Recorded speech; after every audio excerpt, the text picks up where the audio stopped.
Hey, this is Niels on Dynasty. Please like, share, and subscribe. I have a lot of cats. They need to get some food. Buy some silver, platinum, crystallized osmium. This is not financial advice. It's just solid advice. Uh, what else? Buy some silver, some platinum, some crystallized osmium because there's nothing better to do in life than to buy some crystallized osmium, some silver, and some platinum before they hit their all-time highs. But that is not what this is all about. This is about kitty cats. Nah, it's not about kitty cats. What's this about? This is about, oh yeah, this part right here is about Argentina uh, and the miraculous turnaround and how similar of a circumstance it could be to America. It's just amazing how we can look at Argentina and say, America could do that. A couple cuts, a couple other things going on, and all of a sudden, what do we have? Let's see what they say we have. He's saving his country from economic collapse. After 2 years of recession, Argentina's GDP is now growing at 7.7% year over year, better than anyone ever expected.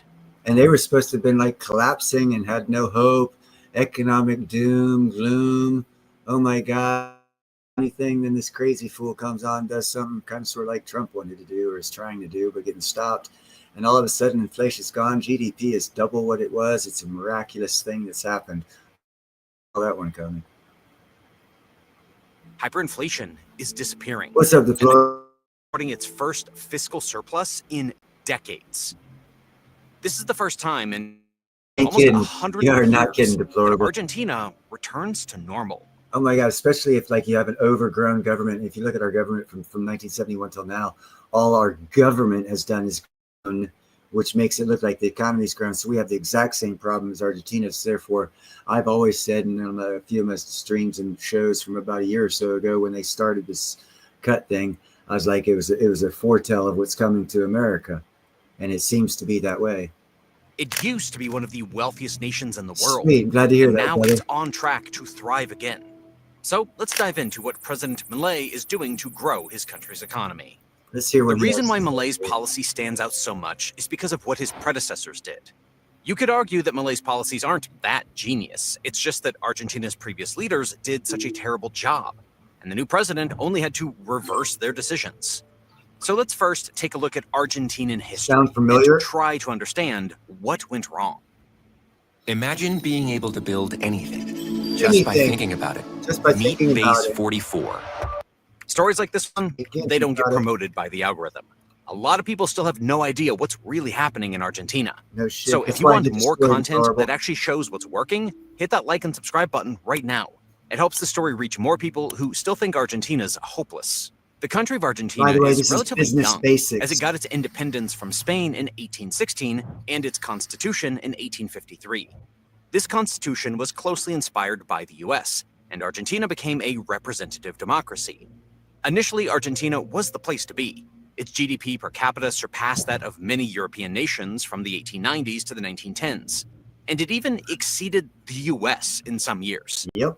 This was mainly because of Argentina's beef and wheat exports, owing to the fertile Pampas region in the northeast. The country was also a top foreign investment location, as people from all over the world wanted to take part in Argentina's rapid economic growth. The nation attracted millions of immigrants from European countries like Spain and Italy, many of them choosing Argentina over the US. Argentina's population increased from 500,000 at the time of its foundation to about 5 million. See, now no one really knows why, or has explained why, or the history's not told them why a lot of Europeans chose Argentina over America. Everyone thinks everyone came straight to America. Quiet! Everyone thinks that all these immigrants came over to America. A lot of them went to Argentina, and no one. In 1900, and during these decades of rapid growth, the country expanded its geographical frontiers to the west and to the south. But in the 20th century, this all went downhill. In the rapidly growing city of Buenos Aires, people didn't have enough jobs because Argentina didn't have a ton of industry. When the global depression hit in 1929, Argentina's GDP fell by a fourth. People didn't want Argentinian agricultural products anymore, and total exports dropped from $1.537 billion to $561 million. This caused massive political chaos, and in 1930, military strongmen took power in a coup. It was the beginning of the infamous decade, and Argentina's economic growth slowed to a standstill. Government corruption and policies favoring the landowning class put an end to the rapid growth of a few decades earlier. After the infamous decade, things didn't get a whole lot better. In 1943, yet another group of military leaders took control of the country in a coup d'etat. One of the generals, called Juan Perón, became president in 1946, and he was incredibly popular. However, his economic policy wasn't so great. He signed anti-trade deals to boost domestic industries, but as a result, Argentina missed out on the huge global trade boom after World War II. Industries also didn't keep up with the rest of the world because they didn't need to innovate and compete internationally. On top of that, the president used huge government spending to fund social welfare programs and to redistribute wealth. He also decided that the government would cap market prices to try to improve the cost. It made him very popular in the short term, but the downsides soon showed. To fund his policies, Perón relied on money printing, a strategy known as inflationary financing.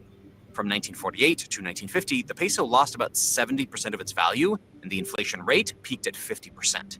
So, in 1955, Perón lost his power because of, you guessed it, a military coup. Perón's party was outlawed by the generals, and he was put in exile. The following 10 years brought absolute chaos to the country, with different political movements and factions of the military fighting each other for power.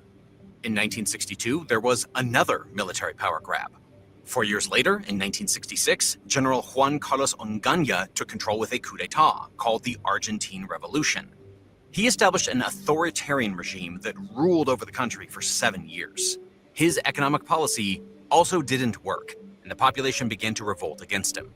This forced the military to lift the ban on Perón and hold elections once again. In 1973, Perón returned from his exile and began his third term as president. But the country was already so far gone to have any form of stability. Even within Perón's supporter base, there were various factions that fought each other. Perón tried to put the country back together, but he died in 1974. His wife, Isabel Perón, took over power, and that's when the economy really began to collapse. The global oil crisis from a year before was already a huge shock, and the government decided to fight this with money printing. This was a terrible decision, as it led to hyperinflation. At the start of 1976, the annual inflation rate reached a mind-boggling 600%.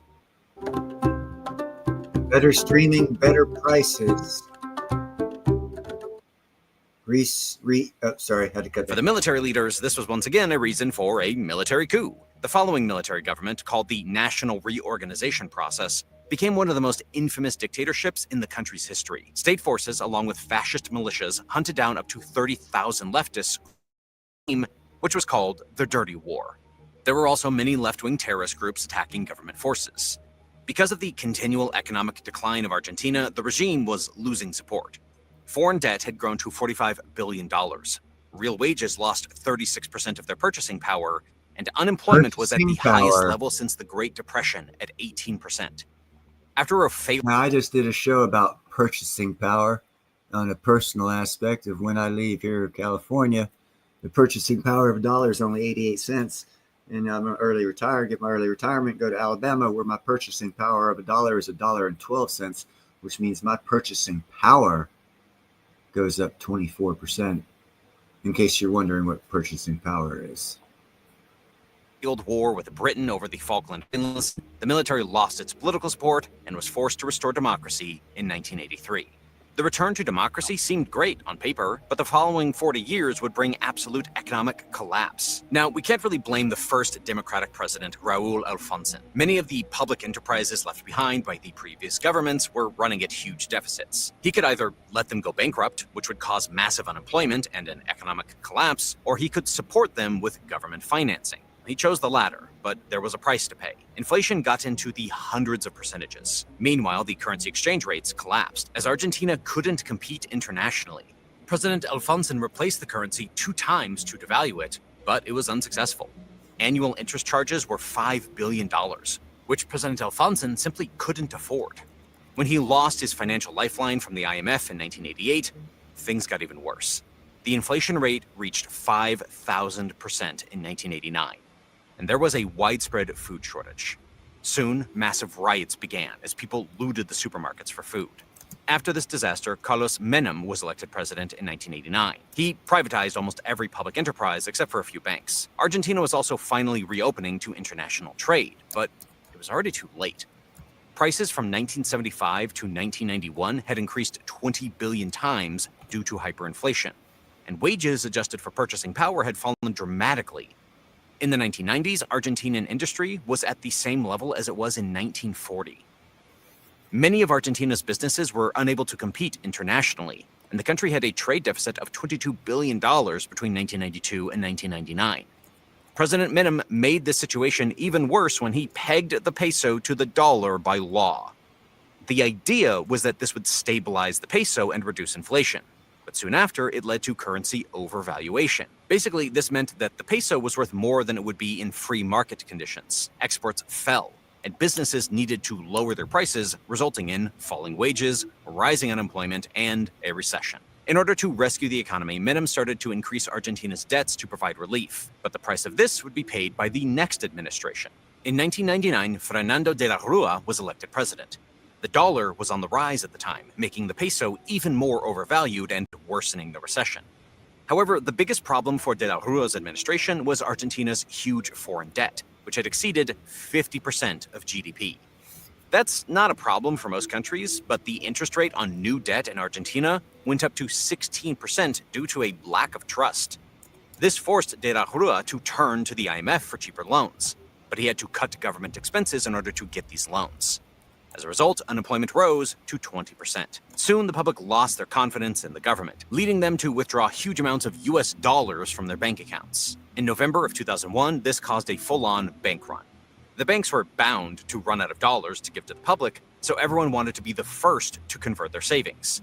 To prevent total bank collapse, President de la Rúa made a law saying that people could only withdraw 250 pesos a week. But the Argentine population, they didn't like this. By the end of 2001, enormous riots broke out in Buenos Aires and in other major cities. President de la Rúa declared a national state of siege, but the riots didn't stop until his resignation. To make it even worse, Argentina defaulted on $132 billion of public debt. This was the world's largest ever government default, and it marked the start of Argentina's Great Depression.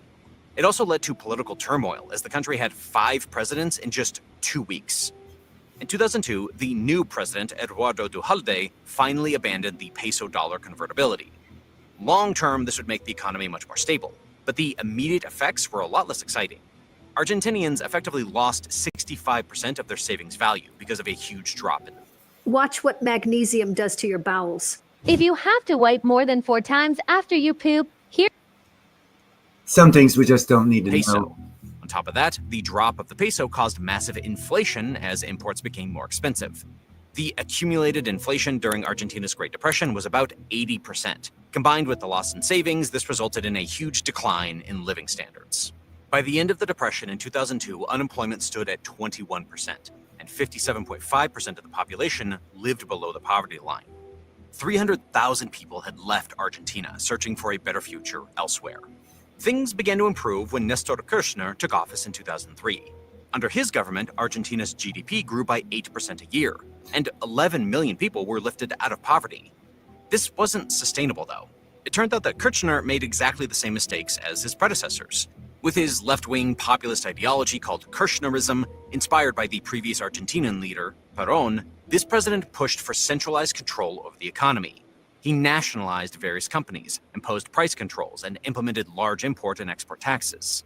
This slowed down economic growth and innovation over time. Government money printing also pushed inflation above the 20% mark. When Kirchner's wife, Cristina Fernandez, took over the presidency in 2007, inflation got even more out of control due to money printing and government debt. The government lied about the official inflation numbers, which could have been as high as 39.9% in 2014. Later, the cost of bad government finances showed, as the country defaulted on its debts once again in 2014. Meanwhile, the government restricted access to US dollars to the public. In this deteriorating environment, the center-right politician Mauricio Macri took over the presidency from 2016 to 2019. He lifted the dollar exchange restrictions, leading to a peso devaluation of 30%. He didn't manage to stop money printing, as inflation exceeded 40% in 2016. When left-wing politician Alberto Fernandez took over in 2019, things got even worse. Annual inflation exceeded 50% in 2019, and it surpassed 100% by 2023. The lockdowns and COVID had terrible effects on Argentina's economy, with GDP shrinking by 9.9% in 2020. Like many other countries, Argentina handed out huge stimulus checks, which led to inflation and rising government debts. This debt reached 102.8% of GDP by the end of 2020, and the government soon defaulted for a third time in 20 years. These problems with inflation and government debt spilled over to the general public, as a shocking 40.1% of Argentinians were living below the poverty line by 2023. With all of this historical context in mind, it's not hard to see why Argentinians would want a radical leader and a new path forward. The last 100 years have been incredibly depressing for the country. The country fell from 80% of America's GDP per capita in 1910 to just 30% now.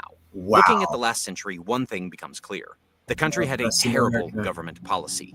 The military leaders had no regard for the economy, as they were too focused on their grip on power. More generals ruled over Argentina in the 20th century than civilians, and their unconstitutional takeovers led to huge political instability. This obviously made the country a bad place to invest in or to do business with, because it lacked law and order. The politicians weren't any better, though. Many of the populist leaders, starting with Perón, wanted centralized economic planning and intervened in the markets. They subsidized things like food and energy, capped market prices, and ran costly social welfare programs. All of this was funded by printing government debt through the central bank. A shocking figure is that over the last 123 years, Argentina had a fiscal debt for 113 of them. And every new leader promised to solve the economic problems caused by the last one. But they used short-term tools like money printing and government debt. This led to periods of hyperinflation and 9 government defaults in total. As you can see on this GDP growth chart, it also caused huge booms and busts in Argentina's economy. Every 2 to 4 years or so, the country went from a near double-digit growth to deep recessions. These extreme cycles killed Argentina's businesses and destroyed economic opportunities. Meanwhile, Argentina simply didn't keep up with the rest of the world in terms of innovation and productivity. Agricultural products such as soybeans, wheat, corn, and meat still make up the majority of the country's exports. Today, only 30% of Argentina's GDP comes from international trade, compared to the global average of more than 50%. This proves that the country failed to move up the value chain. As a result, more government intervention means less economic growth, innovation, and productivity. Things like over-regulation, excessive bureaucracy, and the government steering resources makes the economy less efficient. And that's the only way America's grown our economy over the past damn near 50 years. So now it's the government that's the problem. That's one reason why Trump's cutting out agencies. No one understands these problems better than Javier Milei. He has written about a dozen books on Argentina's failed economy. He did countless interviews and TV appearances, and eventually he signed up for the 2023 presidential race to solve exactly this issue. He had to compete against politicians from the left-wing establishment, but surprisingly, he won. Here's the big secret about women. I didn't win, though. We want you that guy to won. flirt with us. We even want you to get...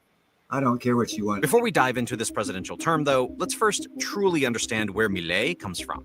Now, Javier Milei was born in 1970 in Buenos Aires, at a time where Argentina was already in deep decline. Milei himself had a difficult childhood. He was bullied in school. His classmates named him the Madman or El Loco for his aggressive outbursts. That hasn't changed, as he's still known for being very passionate and sometimes very angry. Milei later claimed that his parents abused him during his childhood, which was the reason for him to later cut ties with them for a while. He came from a middle-class family, as his father was a bus driver and his mother was a homemaker. Later, they would get better jobs, though, which allowed them to send Milei to a private Catholic school. In a weird turn of events, he eventually became the lead singer of a rock band called Everest. Perhaps this was an early sign of his rebelliousness and anti-establishment attitude. But during the time, in the 1980s, Milei's attention was increasingly drawn to the economic chaos in Argentina. He noticed the massive hyperinflation and the rapidly falling exchange rates of the peso. To understand why this was happening, he started a career in economics in 1989. It turned out that he was pretty good at it. Milei got an economics degree and 2 master's degrees and started to teach at various universities. His expertise was in the area of economic growth, something that was clearly lacking in Argentina.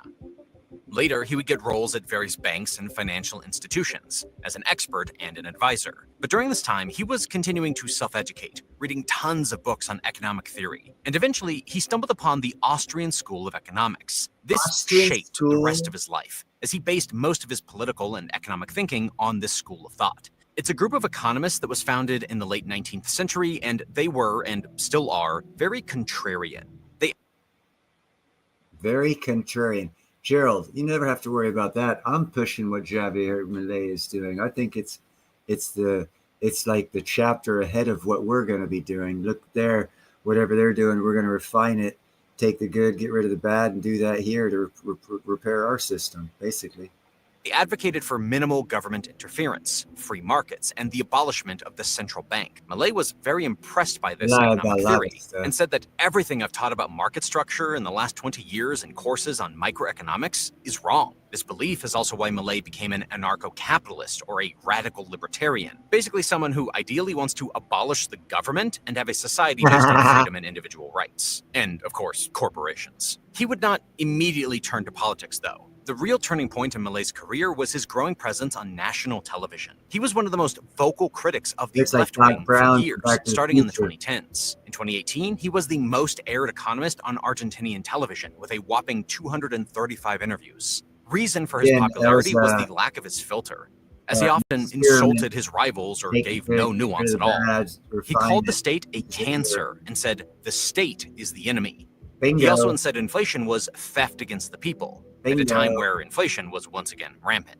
On TV, he claimed that government bureaucrats were rats and parasites. And he said that socialist politicians were either ignorant or evil. Apart from clearly blaming the left wing for Argentina's problems, Milei also offered a solution, namely radical free market adoption. While he was constantly making appearances on television, Milei wrote several books like The Libertarian's Path and The End of Inflation, where he put his views on politics and economics on paper. He wasn't very popular at first, though, and his movement was dismissed as fringe. But his popularity grew during the administration of Alberto Fernandez. In 2019, there was a massive inflationary wave, and it got even worse after COVID, with prices increasing 250% in 2023. Amidst this turmoil, Milei finally made the move to enter politics. In 2021, he joined the legislative elections in Argentina, running in the Buenos Aires district. With his party of La Libertad Avanza, or Freedom Advances, he secured 17% of the vote. This gave him a seat in the Chamber of Deputies, comparable to the House of Representatives in the US. Most of Milei's backing was from young male voters and the lower or middle class. With this initial success, Milei signed up for the 2023 presidential election. His support was small at first, as an outsider with no established backing. But as the economy got worse, the traditional left-wing and center-right parties lost support, giving Milei a 20% voter share in the polls. And during a tense runoff to the election, Milei managed to convince an additional 10% of the electorate at the expense of the center-right party. In the first round of the 2023 election in October, Milei placed second, only after the left-wing party of Sergio Massa. But the difference was too small, and people needed to go to the ballot box again to decide between Milei and Massa. Initially, it seemed like Massa was about to win, as he had a slight lead. But Milei did the impossible. And in November of 2023, he won by a solid 10 percentage point margin, with 56% of the vote. He did this by appealing to the younger voters and criticizing the establishment in Argentina with their left-wing ideology. He also got endorsements from other political parties, which helped a ton. But most importantly, Milei presented a plan to save Argentina from the crisis that it was in. His policy suggestions boiled down to two things: less government and more freedom. Even though he is not the first libertarian in Argentinian politics, he is by far the most radical one. He said things like, the state is the biggest enemy of society, and the state is a criminal organization that lives off theft. In his ideal world, the government should be a so-called night watchman state. Its only functions should be to protect the rights of individuals, defend the nation, fight crime, and maintain foreign relations. All other government functions like education, healthcare, or social welfare should be privatized or abolished according to this ideology. This is part of the chainsaw policy of cutting all the branches of government that are not absolutely vital. Milei promoted this by bringing a chainsaw to his rallies, which looked pretty crazy. Most importantly, trimming the size of government would also allow Argentina to reduce government spending. Hi, there is Dr. Chad Walding, Hi, co-founder of Dr. Native Chad. Path. We look at collagen differently than other Collagen, what? Hold on. Milei's predecessors spent about 40% of GDP a year through the government. And a lot of this went into social welfare programs and subsidies on things like energy. But by cutting these things out, Milei wants to eventually get this down to 25%. But this approach is a double-edged sword. On the one hand, it allows Argentina to lower taxes and cut out the root of inflation, which leads to economic growth and prosperity. Also, most people agree that the free market is more efficient than the government, and less government interference gives companies more room. But less government support could be bad for lower and middle-class people, as the government cuts out socialist programs and subsidies. It also hurts government workers, who could get fired or get lower salaries. All in all, lowering government spending is part of Milei's so-called shock therapy plan. It's going to cause disruption in the short term, but in Milei's thinking, it leads to more welfare in the long run. After all, if businesses thrive, there will be better paying jobs and more prosperity in general. Meanwhile, Milei also wants to abolish the Argentinian central bank, saying that the central bank is a scam. To be fair, he's... Hold on. To abolish the Argentinian central bank, saying that the central bank is a scam.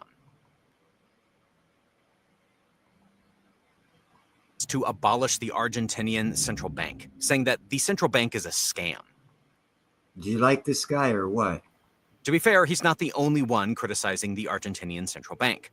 Because it's closely tied to the government in Argentina, it has facilitated the money printing that caused hyperinflation that ruined the country. But most economists think it's better to have an independent central bank rather than no central bank at all. According to modern economic theory, central banks play a key role in stabilizing the economy. This is done through a monopoly on money printing and interest rates. A simple way to think about it is that the central bank creates money out of thin air and decides what interest rates should be paid on this money. When the economy is bad, the central bank prints a lot of money at low interest rates. And when the economy runs well, the central bank does the opposite. But Milei rejects these ideas entirely, claiming that the central bank distorts the market, hurts economic growth, and actually causes booms and busts. He also believes central banks... He is 100% correct, by the way. ...incentivize high government spending, because there's basically an infinite supply of money from the central bank. Through money printing, central banks also indirectly tax the public as it creates inflation, which evaporates purchasing power. Although abolishing the central bank is pretty radical, it's not even Milei's most radical idea. He also believes that the Argentinian economy needs to be dollarized. He wants to accept the dollar and other... If he does that before the M2 money supply comes back to America, that kind of eats up our hyperinflationary dreams, huh?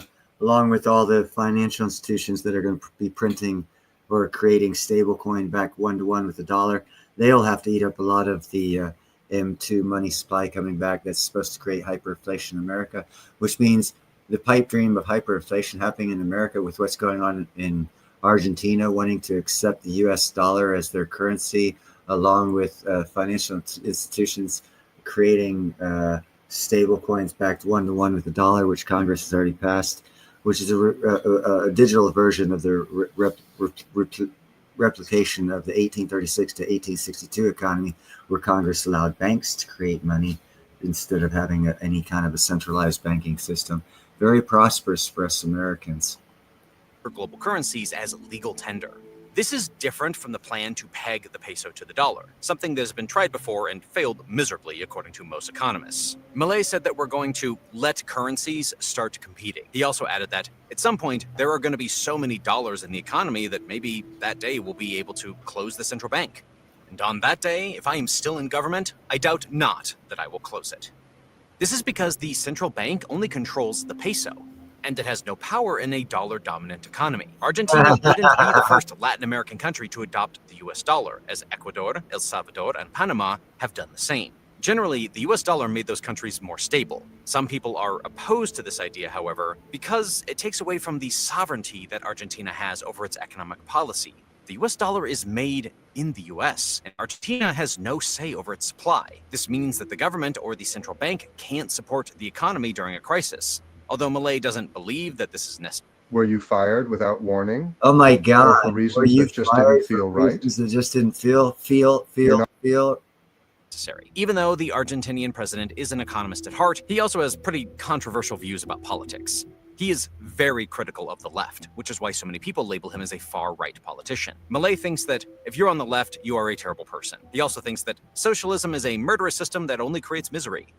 Saying this about Kinda like, communism is generally accepted, but saying this about that English socialism is guy pretty in World War radical. II. Aligning with other right-wing movements, Millet also claimed that climate change is a socialist lie and that gender ideology is cultural Marxism. Okay. These things have attracted a lot of criticism from the media and Millet's opponents, as he was called El Loco, or the madman. But Millet's hate for the government and the left-wing elite was incredibly popular in Argentina. After all, just imagine what it's like to live in a country that's been in decline for decades and decades on end. Many lower and middle-class people in Argentina simply don't care what the media or the left-wing politicians have to say. They simply want change. Now, 1 year into the presidency, we can finally judge how Millet has done.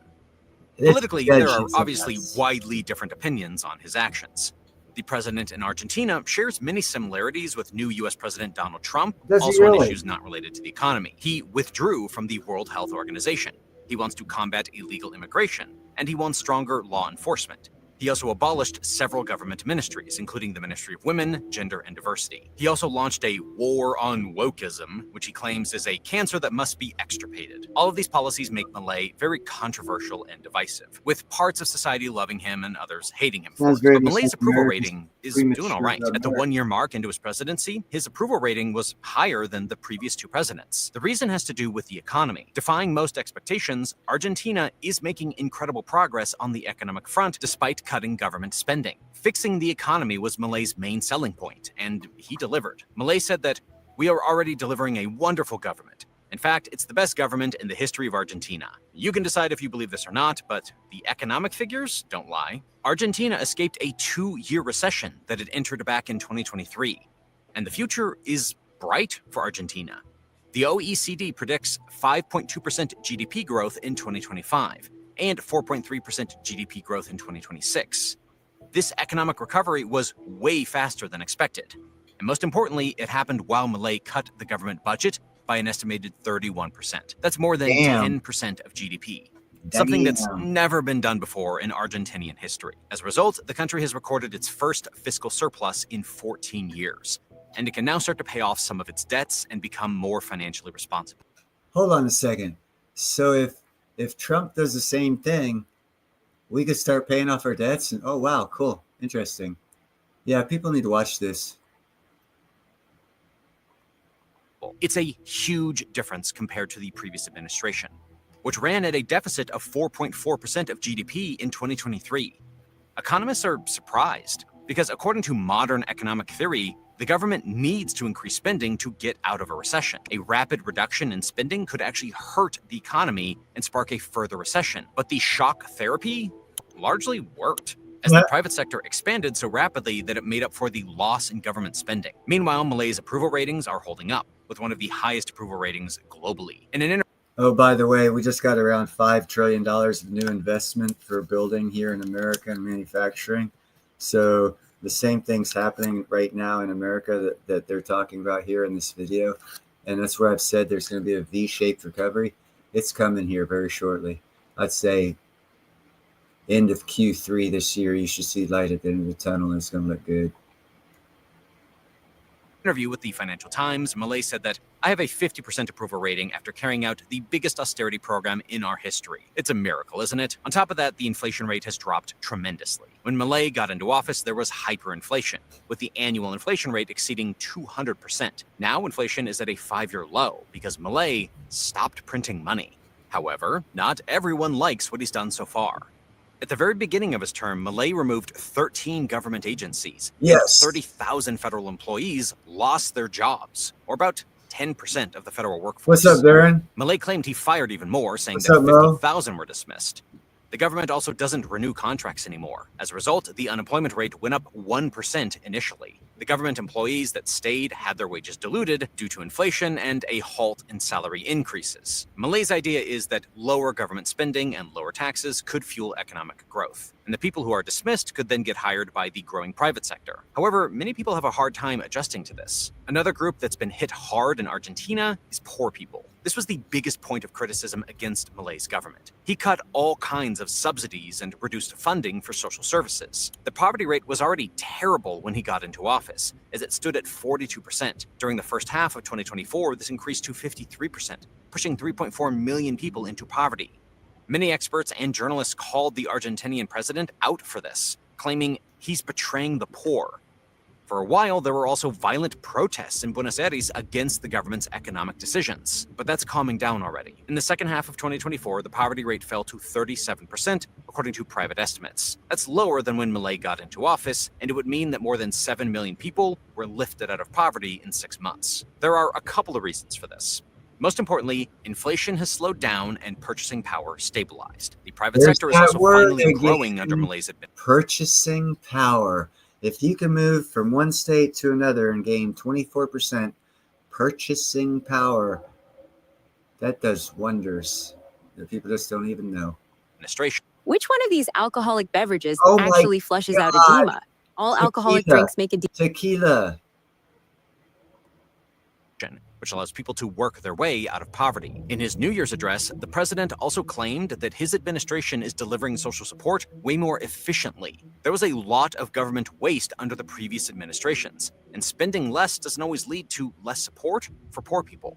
Milei's economic agenda wasn't just about cutting government spending, though. It also focused on increasing economic freedom by cutting government red tape. The president said that his administration had cut more than 900 regulations, or about 3 per day. In the rental market, this has been very successful. The government stopped getting involved, and as a result, rent dropped by 40% in real terms.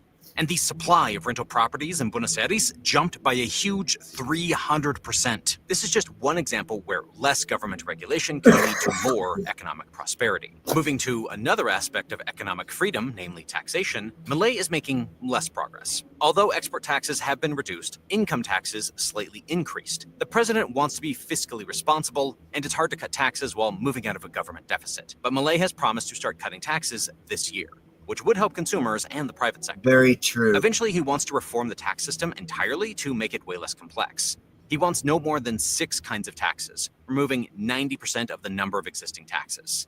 This would make it way easier to do business in Argentina, and it removes yet another layer of red tape. Even though these ideas are pretty radical, Milei hasn't yet delivered on all of these promises. For example, he hasn't abolished the central bank or dollarized the economy. The reason is that it would destabilize the economy too much, to the point where Milei would lose his support and probably be ousted. Cutting government expenditures was already a big step that caused... See, and that's the problem with politics. You need to have support, and it's very fragile to have the amount of support you need to bring the change that's necessary, because the people just, they're fickle. Pain and hardship. Still, some anarcho-capitalists were disappointed by Milei, as they wanted him to go all in right when he took office. The president's response was that we're all liberal libertarians, we are not liberal fools, but he hasn't abandoned his plans. A lot is still going to change over the next few years. This could lead to even more economic success.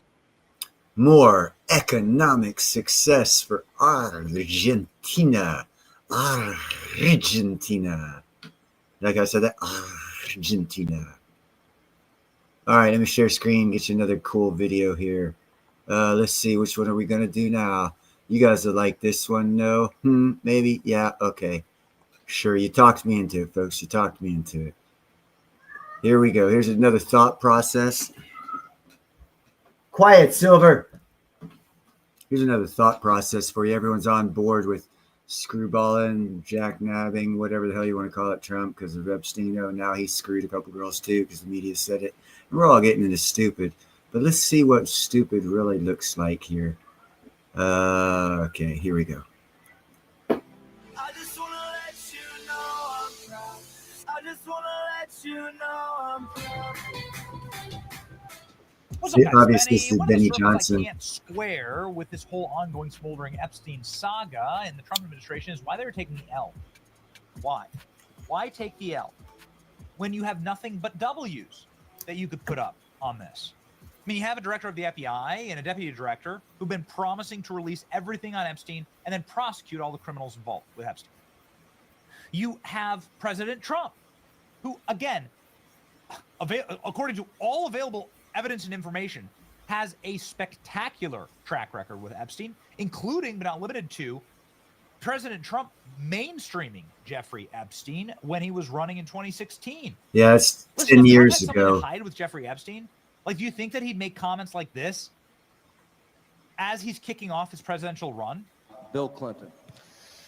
Nice guy, Got a lot of problems coming up, in my opinion, with the famous island with Jeffrey Epstein. A lot of problems.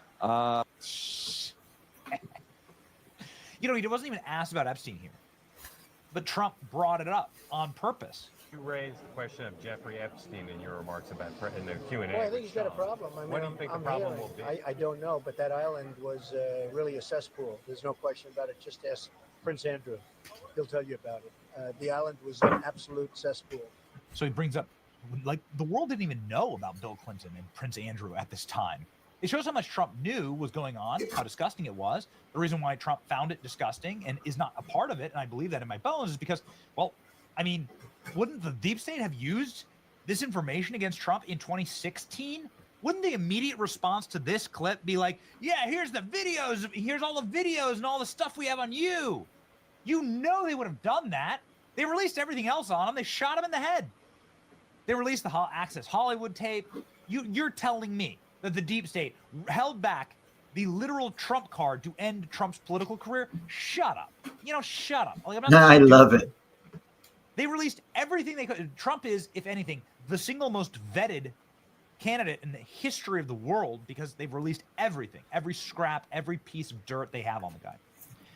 You're telling me they're sitting here with Epstein tapes like on Trump, and 2016, 2020, and 2024 go by, and the deep state doesn't release it, and the deep state had him for all that time? Shut up, right?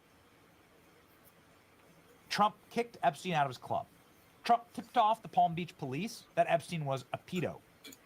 These are matters of fact. These are matters of public record. Go check with the prosecutorial team for the state of Florida. They said that Donald Trump's the only guy who helped him put Epstein in prison. Why am I saying all this? I'm saying this because I don't understand why they're taking the L. They have a good track record with this. It doesn't make any sense.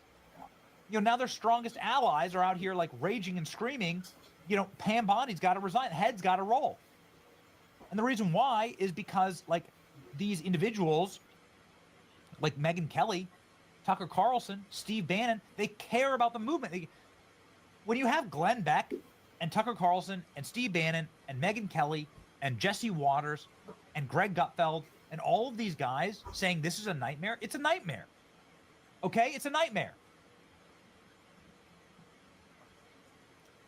So the heat wave is here and people are freaking out about how to stay cool. Oh my God, I'm spending freaking out. How do I stay cool? cool?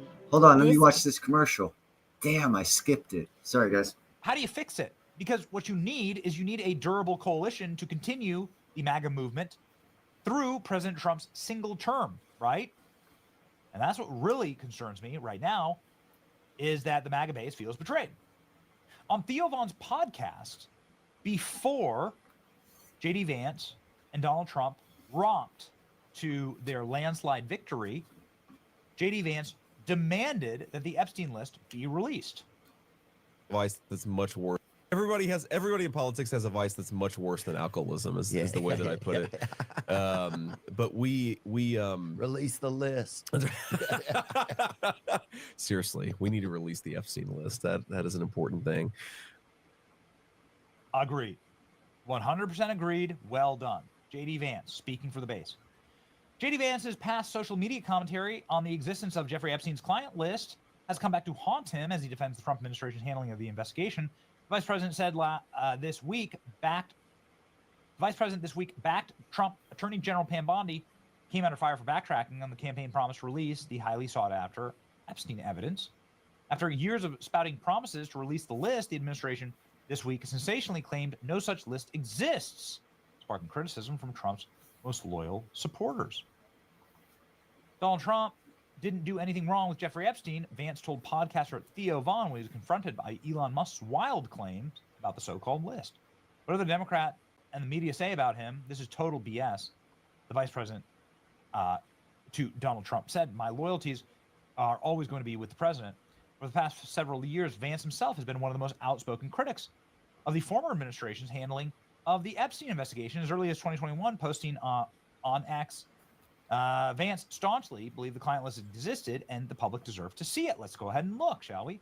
What possible interest would the U.S. government have in keeping Epstein's clients secret, says J.D. Vance in 2021. If you're a journalist and you're not asking questions about this case, you should be ashamed of yourself. What purpose do you even serve?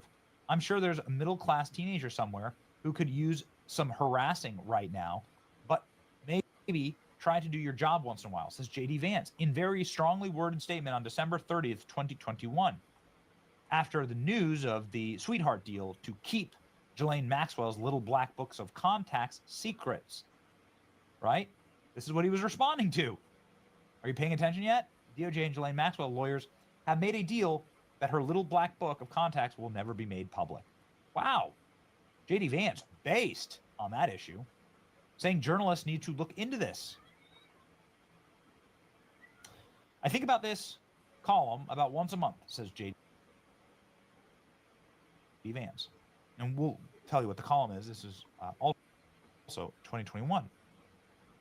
Remember when we learned that our wealthiest and most powerful people are connected to a guy who ran a literal child sex trafficking ring, and then that guy died mysteriously in jail, and now we just don't want to talk about it, says J.D. Vance. Based. That's your opinion. Evidence This points says, to Jeffrey everything Epstein but case, that. why people believe in Pizzagate.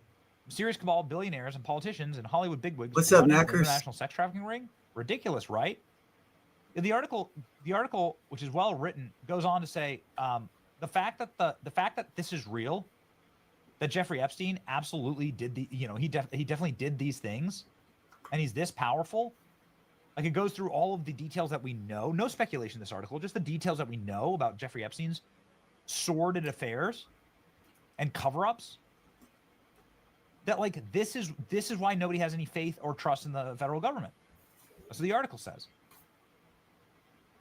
It's a great article, and J.D. Vance was right to share it. And he's right to be angry about it. Seriously, we need to release the Epstein list. That's an important thing, says J.D. Vance. Goodness gracious. J.D. Vance was pissed when he saw the Elon Musk tweet that Donald Trump was on the Epstein list. I agree with him, right? Like, he deserves to, be upset about this. I don't think that the administration, again, why would you take the L when you have nothing but W's on this issue? But I do think that it threatens, it's an important credibility test, I think. And it's going to be a litmus test as well. Yep. Everybody's sharing this clip. It's obvious that they're trying to set the table. That's good, Knackers. It's always good to have a beautiful day, my friend. I'm glad you're having one. And they'll go after J.D. Vance as well. It's all too predictable. Is this being used to sabotage MAGA? I don't know. I hate it. But I think that the Trump team, needs to be smarter and needs to get out in front of this and stop causing unnecessary damage on it. I really truly believe it in my bones. All right, hold on a second here, guys. I got another perspective on this one. We're just all full of perspectives on this tonight because everybody has perspectives on this tonight. So let's give all perspectives on this tonight. His real clients aren't in any FBI files, although his personal sex crimes are. Despite the common internet idea that Epstein was the blackmailer of elite politicians, royals, and corporate titans, having filmed them in sexual atrocities against children, the real story is very different. He was a bagman for the modern British financial empire's intelligence operations. That is why the files everyone expects have not been produced to date, and why he was murdered, if indeed he was murdered. I'm Barbara Boyd. My friends wrote the book, Dope Incorporated, Britain's Opium War Against the United States back in the 1970s. It describes Jeffrey Epstein's world. He was an employee of the corporation which controls the international drug trade. Before I start the real story here, if you haven't already, please go to Promethean Action's website and subscribe. Become a part of our growing and super informed community. Now, this morning finds John Solomon reporting that the FBI has built a conspiracy case with the crimes against Donald Trump going back to 2016, and that a special prosecutor will be appointed concerning Jeffrey Epstein. Roll the tape, please. Over the next 10 days, the base who's been wondering, where's all that accountability? They're going to get some big surprises over the next week concerning where the conspiracy began, I wouldn't be surprised if we saw a special prosecutor named by Pam Bondi in the next week or two. You don't have to necessarily then bring the grand jury or the indictment in Washington, D.C. It allows them to go to some place like Florida. They raided President Trump's Mar-a-Lago house with false pretenses, and then you can bring the grand jury in Florida. But the effects of Attorney General Pam Bondi's disastrous rollout of what was supposed to be the key documents involving Epstein's blackmail of powerful elite figures remains. The media play around this incident was aimed at breaking the bond between Donald Trump and his supporters and featured both Elon Musk and Stephen Bannon going outright crazy. So today I'm going to first tell you about some known but still astounding facts about Jeffrey Epstein that will show you what it will take to find the truth about this. Then I'm going to show you how Trump's British imperial enemies are using what has happened around the Epstein rollout to date to target Trump's supporters, particularly young people. Finally, I'm going to show you the real battlefield between Donald Trump and the British Empire. That's Trump's war to create a productive national economy and the productive human identity which goes with it. If Trump wins, their empire is over. So first, let's talk about how Jeffrey Epstein was simply a perverted bagman for the modern British Empire. Let's start with some quick, startling facts. I'm relying on the book, One Nation Under Blackmail by Whitney Webb, which is amply sourced and documented, and on the research of Mike Benz, who I trust. Epstein's story begins with the elite Dalton School in New York City, where even as a very young man, Epstein was hired and tracked for an intelligence career. Former Attorney General Bill Barr's father, Donald Barr, ran the school after serving in the OSS. At Dalton, Epstein taught math and physics to the children of Manhattan's elite without having any college degree. During that time, he was also spotted frequently at the mansion of the top British financier, Sir James Goldsmith. Hello, my name is Adam Ferrari. What's up, Chief Adam? Executive Officer of Phoenix Energy. Phoenix I look forward Energy, to Adam. See you later, Adam. From Dalton, he went to Bear Stearns on Wall Street, specializing in what are called, quote, esoteric financial products and tax avoidance for wealthy clients, training on the job.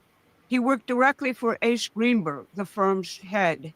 If you read about the 2008 financial collapse, Ace and Bear Stearns led the way with their insane derivatives bets and esoteric and worthless mortgage-backed securities fabricated in large part at their City of London office. After Bear Stearns, Epstein began working with a very dirty Saudi arms dealer, Adnan Khashoggi, who financed the Iran-Contra scandal during the Reagan administration here and was a major asset of both MI6 and the CIA. Epstein met Khashoggi through the man named as Epstein's mentor, Sir Douglas Leese, who was a very big British defense contractor and MI6 agent then involved in trafficking arms from China to Iran. Leese was also involved in the British arms deal for oil with the Saudis. That transaction created a black operation slush fund to finance radical Islamic What's up, terrorism. William? Epstein also brokered a deal to transfer ownership of the CIA's 2 airlines to companies he set up in Ohio. So you see, he is completely enmeshed at the highest levels of U.S. and British intelligence in operations these agencies will do anything to protect. These guys don't write things down and file them or send files over to the FBI and DOJ. Any knowledge that exists rests with Epstein's case officers at the CIA, at MI6, and the Mossad, and their notes and phone calls. By all accounts, Epstein's chief skill was tax avoidance and laundering illegal money through Britain's offshore island banks for foreign states and wealthy clients. The business depends on very trusting clients. Blackmailing them through sex would end that relationship. Providing sexual services with minors as a perk, on the other hand, to trusted clients is a very different matter. By 1987, Epstein was handling the billions of Leslie Wexner, the owner of the limited department stores and Victoria's Secret. Leslie Wexner's previous tax avoidant man had just been shot in a mob hit when Epstein took over. Wexner, in turn, was a key player in a group called MEGA, composed of U.S. and Canadian Jewish billionaires funding Israel and engaging in Israeli intelligence here. Many MEGA members, like Max Fisher of Detroit and the Bronfmans of Canada, also worked with the CIA and the mob. Epstein's other major client was Robert Maxwell, the father of Ghislaine Maxwell. He was an MI6 and Mossad agent who died mysteriously falling off of his yacht. Israel gave him a state funeral for services rendered. And then there are the British royals through Prince Andrew, whose relationships to Epstein caused a major scandal. By the time of his initial arrest for pederasty, Epstein was a full-fledged member of the Council on Foreign Relations, the British Empire's U.S. outpost, the Trilateral Commission of David Rockefeller, and a trustee of Rockefeller University. He had major advisory roles in the Clinton administration and was advising everyone from Jamie Dimon and J.P. Morgan Chase to Mohammed bin Salman in Saudi Arabia to Elon Musk about tax avoidance and financial opportunities in the empire's criminal offshore money havens. That background is why his first prosecutor, Alex Acosta, told the Trump transition team that he was told to go easy on him because he, quote, belonged to intelligence. Focus on the sex part of Epstein's enterprise, and you miss the forest of the trees here in terms of the crimes of the empire, like deindustrializing our country, hooking millions on dope, letting drug cartels and organized crime run rampant, and killing thousands of innocent Americans and millions of foreign citizens in endless wars. Sex trafficking, you say? What about the 300,000 missing children who came into the country under Biden and who President Trump is now trying to find and rescue? Now, Elon Musk and Steve Bannon played the empire's game all week. I must say on that account, we just found 10 of those missing children here in California, and they were working at an industrial hemp farm that I believe Gavin Newsom might have some ownership on. I'm not sure of, but Gavin Newsom didn't want them to raid it, and they busted 18 undocumented workers, 10 of them being undocumented children without parental guidance or adults supervision around them. So they were child trafficking and hiring them for a drug manufacturing plant here in California. Much of the noise about covering up his crimes and clients comes from Elon Musk. Musk claims that Trump is compromised by the Epstein files because Trump is in them and therefore they won't be released. Steve Bannon similarly went wild about this all week for a different reason. On Friday, Bannon claimed that a DOJ cover-up about Epstein proved that Trump had been captured by the deep state. But this morning, Bannon is featuring trusted reporter John Solomon. Solomon says that he's confirmed that the FBI has built a conspiracy case covering all the crimes against Trump dating back to 2016, and that a special prosecutor will be appointed to figure out the truth about Epstein. Both Bannon and Musk are in Epstein's Rolodex. Musk consulted him about taking Tesla private. Bannon has hours of interviews of Epstein, which he filmed shortly after Bannon was fired from the first Trump administration. This mysterious footage, which Bannon refuses to release, is generally characterized as an attempt to improve Epstein's image ahead of his sex crimes indictment. Donald Trump did have dealings with Epstein, but they were also not about illicit sex. When Trump found out about Epstein's perversions, he kicked him out of Mar-a-Lago and then cooperated with the lawyers for Epstein's victims in lawsuits against. Make sure to listen to this, everyone who's believing the bullshit. These are facts. Him. Anyone who has followed Trump knows that he won because of the bond between himself and the American people. Seeing what he has gone through, they trust him, but they're very angry and their trust is fragile. Those supporters have lived through the Iraq war lies, the lies about the 2008 financial collapse, the lies about Russiagate, the lies about COVID, and the lies about Joe Biden's mental competence.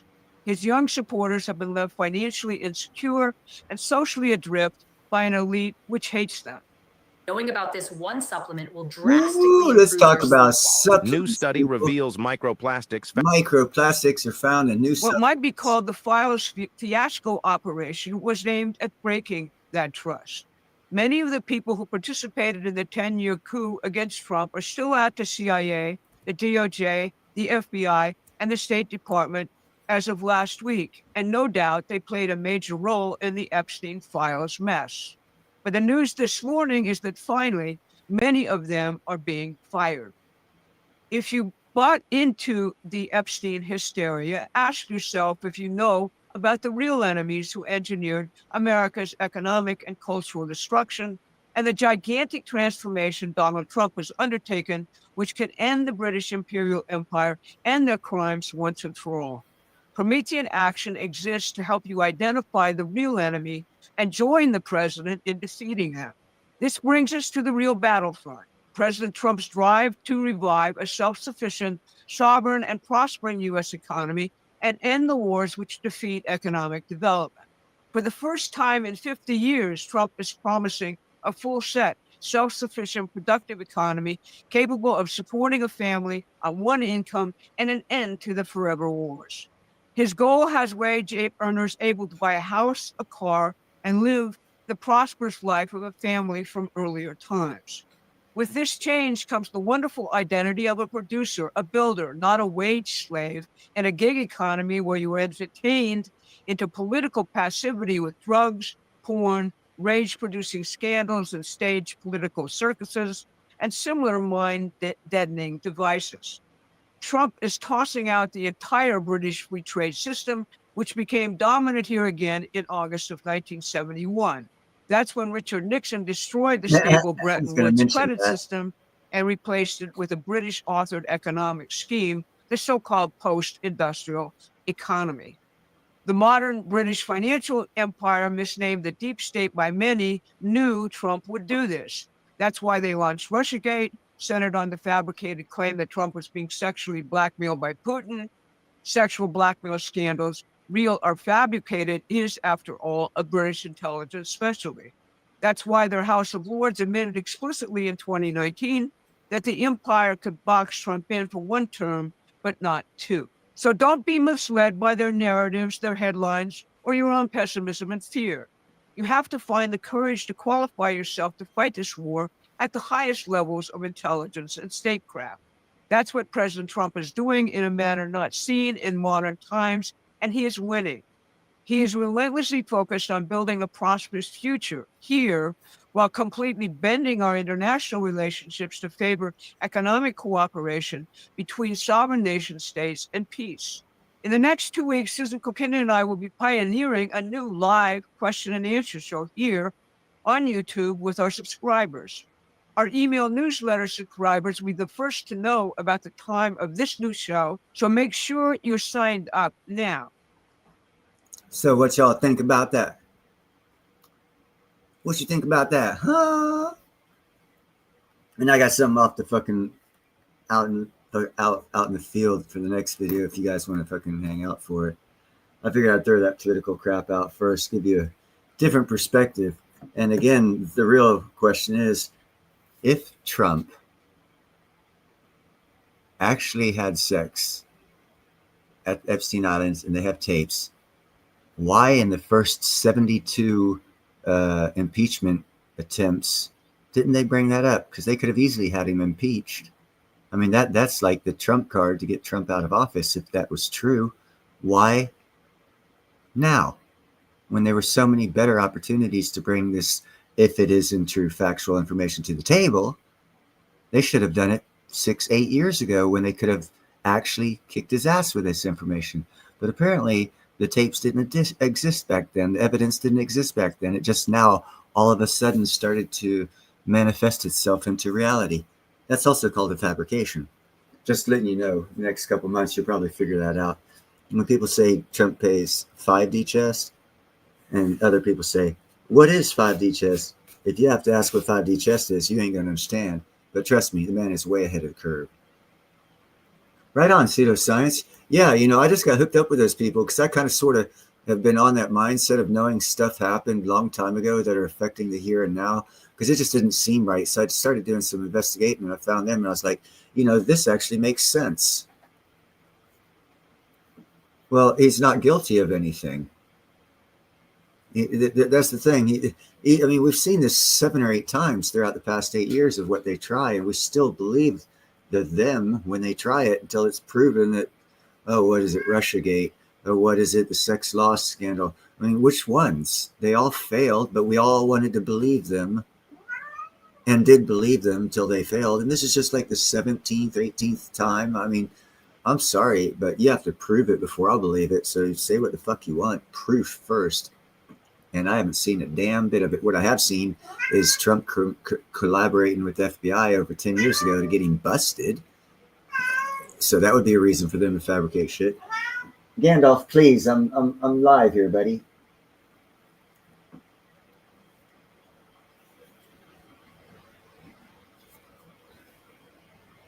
Well, they've also been looking into it for 40 or 50 years. And I like that too, because I've been looking at it, not looking into it, but as I've been going through life, seeing stuff happen, I've been checkmarking and filing off things going, that's interesting. And I never got answers to that they seem to have investigated and got answers for. And they're very logical, sensical, and fact-driven in a thought process that is. I mean, I could see where any stance you take now to fight a good fight is negligible because it's the wrong battle. The battle is the battle that they are fighting.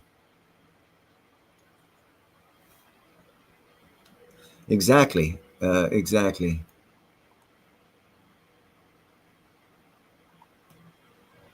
Actually, I have tuna fish and seawater that I give them. I buy 2 cases a month.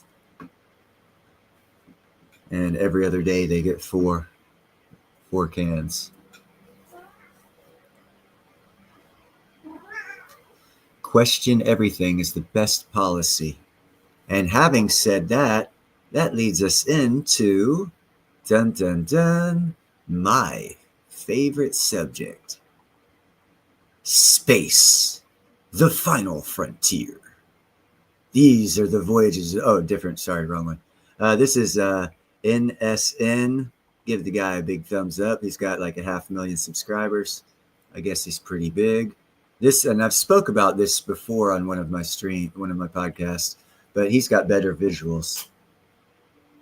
Recent research suggests Earth and the Milky Way may lie near the center of a... Now, see, when I said this is this time period when they were saying, oh, they believe that the Big Bang wasn't like 12 billion years ago, but maybe it was 24 billion years ago, because they just discovered because of the Voyager 1 and 2, or actually, if you see my cursor, they just got out of like this area here, and they're going out into this area, and they experience all kinds of craziness that they were expecting to see coming from here, entering into here, because there's nothing there. Our telescopes didn't perceive that distance before this distance, but because the Voyagers have gone out so far, now it looks like we are indeed in our galaxy is inside a void inside the galaxy, or our universe is inside a void that's inside the galaxy, and it's about 12 billion light years. And that's why they said the Big Bang all of a sudden was twice as long. Massive cosmic void. This underdense region could explain the Hubble tension, the mismatch between the universe's expansion rate, measured from early light, and local galaxies. The void's gravitational effects may make nearby galaxies appear to move faster, offering a potential solution supported by cosmic sound wave data.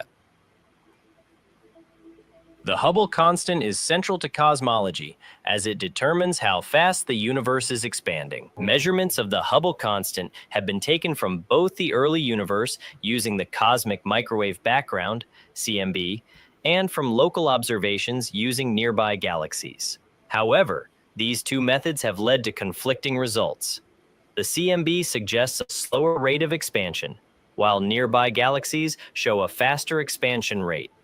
This discrepancy, known as the Hubble tension, has been a source of ongoing debate in cosmology. What's up, Mike? The standard model of cosmology, known as lambda CDM, assumes a uniform distribution of matter across the universe. You guys all know what the word However, assume means, this right? model doesn't fully explain the differences in the measured expansion rates between the early universe and the local universe. The Hubble tension, in part, highlights the need for a more nuanced understanding of cosmic structure and expansion. One promising explanation for the tension is the local void hypothesis. The idea proposes that Earth and the Milky Way are located near the center of a vast cosmic void, a region where the density of matter is significantly lower than in the surrounding areas. Cosmic voids are not empty, but are sparsely populated with gas and galaxies. These voids make up a significant portion of the universe, but their effects on cosmic expansion have not been fully explored until recently. Dr. Indranil Banik and his team propose that Earth lies in a giant cosmic void, where galaxies appear to move away faster due to surrounding dense regions pulling matter outward. This creates an illusion of a higher local expansion rate, offering a possible solution to the Hubble tension and challenging the idea that the universe expands uniformly. Cool music. To support this hypothesis, Dr. Banik and his team turned to baryon acoustic oscillations, BAOs. BAOs are the sound waves from the early universe that were imprinted in the distribution of galaxies. These sound waves were frozen in place as the universe cooled and expanded, leaving behind a cosmic ruler that can be used to measure the expansion of the universe. By measuring the distance between galaxies and comparing this to their redshift, the stretching of light as it moves through space, we can track the universe's expansion. However, the presence of a large cosmic void would slightly distort the BAO measurements. The gravitational effects from the void would cause galaxies within it to move at higher velocities, which would result in an increased redshift and slightly alter the observed BAO distances. This is exactly what Dr. Banik's team found in their analysis. By examining BAO data collected over the past 2 decades, the researchers found that models incorporating a local void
fit the data much better than those assuming a homogeneous universe. Specifically, the local void model reduced the statistical tension between the early universe and local measurements from 3.0 sigma to 1.0 sigma. This improvement suggests that the local void hypothesis offers a more accurate explanation of the observed discrepancies. Evidence for the local void theory comes from observations showing fewer galaxies in our region compared to surrounding areas, supporting the idea that we're inside a vast cosmic void. While still under investigation, this theory offers a strong explanation for the Hubble tension. Future tests will focus on refining BAO measurements and studying how voids affect gravitational waves and galaxy distributions.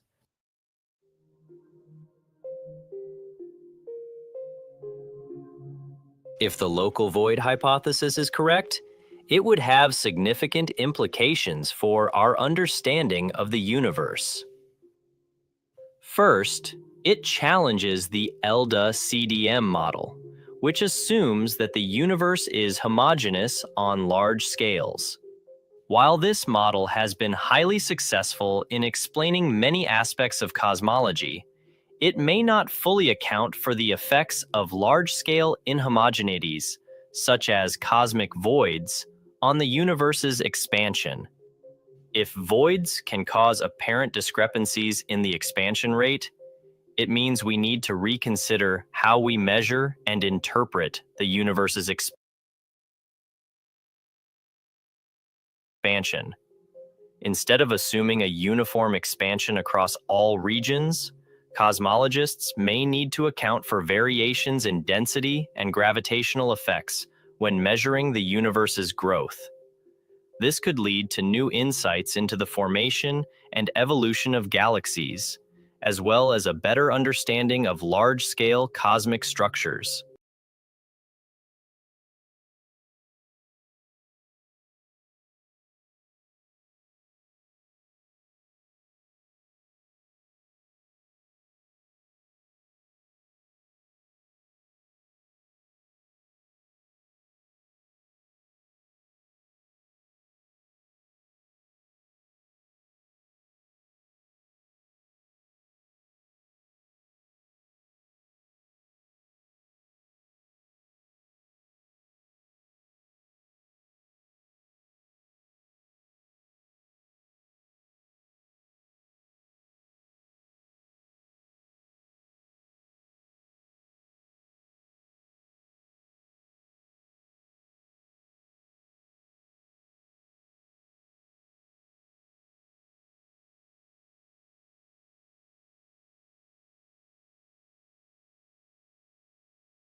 Oh wow, you guys didn't tell me my mic was muted.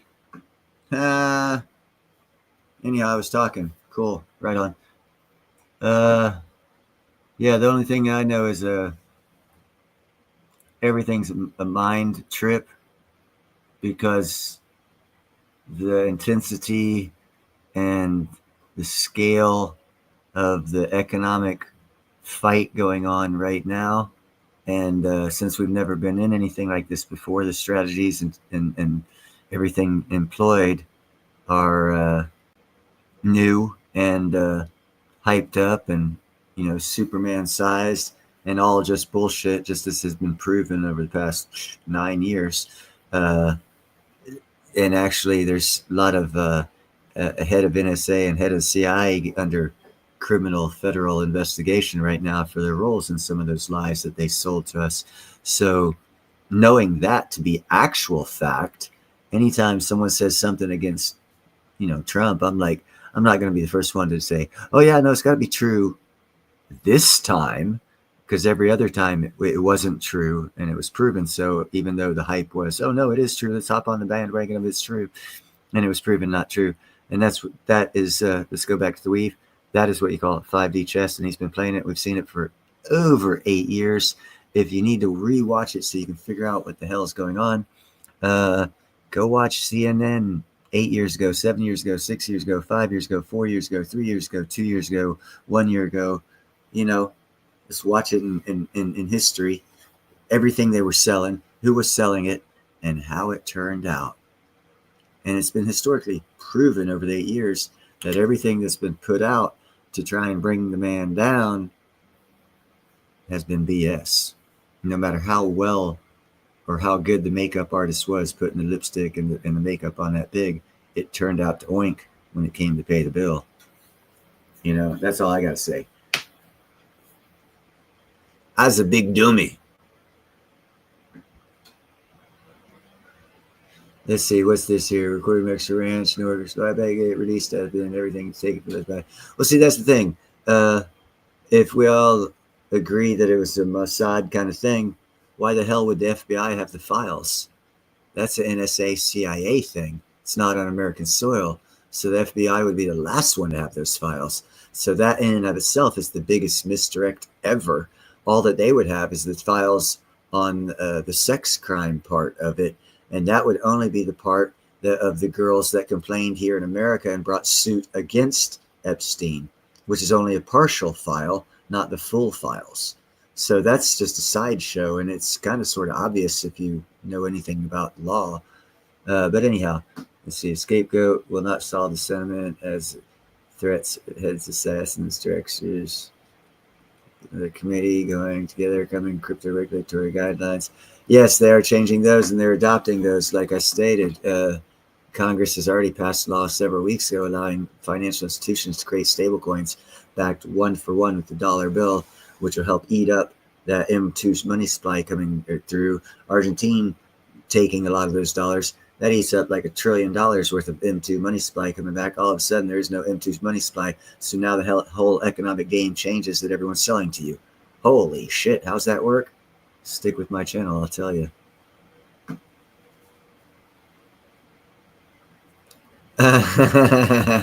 Yeah. Yeah. If you want to know more about that, read Admiral Flynn's book. It just came out.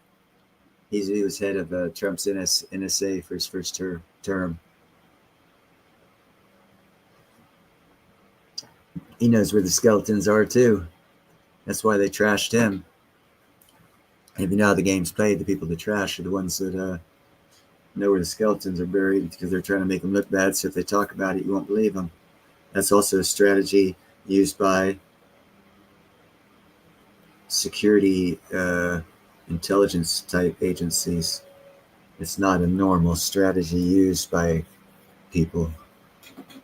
But anyhow, does anyone want to come up? It's pinned to the top as usual.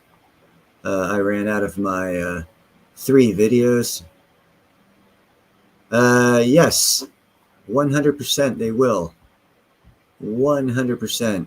If you've been keeping up with it, all the countries, well, not all, but a majority of the Western involved countries have very, very, very low interest rates.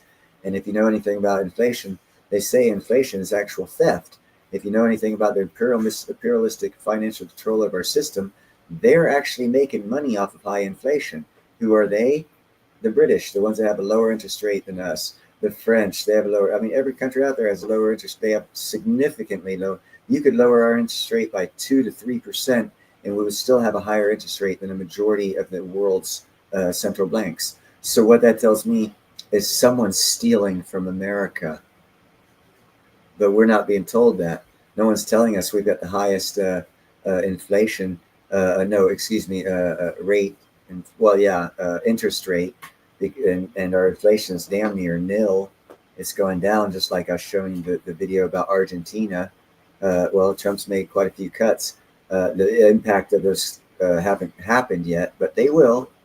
You'll see the charts will come out. Charts are past tense. We got to wait a couple months before they come out. And at that time, well, that's now. You got to wait. And when the charts come out, you'll see that our GDP is going up. Inflation's gone down. Employment's going up. Unemployment's going down. You'll hear, oh my God, what is it? 15,000 illegals a day are self-deporting. Neighbors across the street who I was damn sure guaranteed were illegals, they're moving out. I didn't do anything. I didn't call on them. I even prayed for them. But I knew they were illegals. They were renting a kitchen out of their 2-bedroom with 4 adults and 2 kids living there. which is always a sign.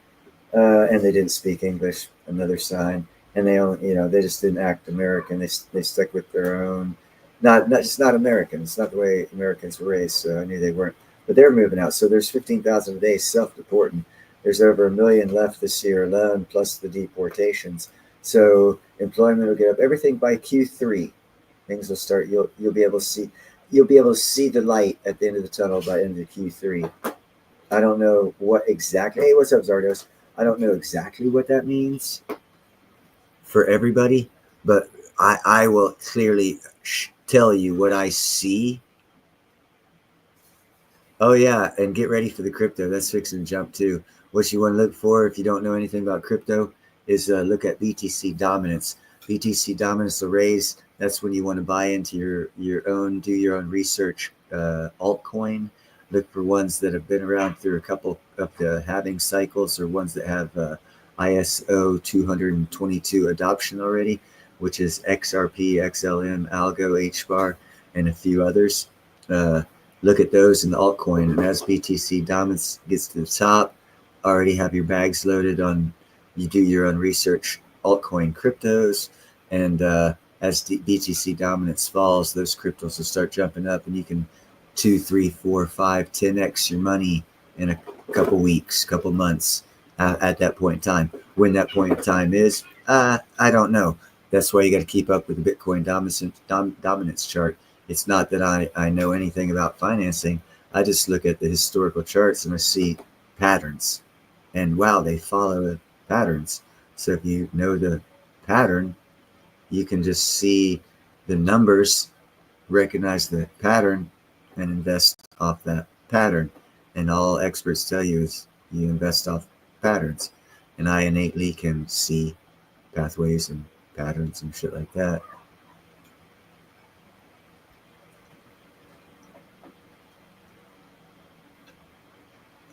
You got the plug on Eminem.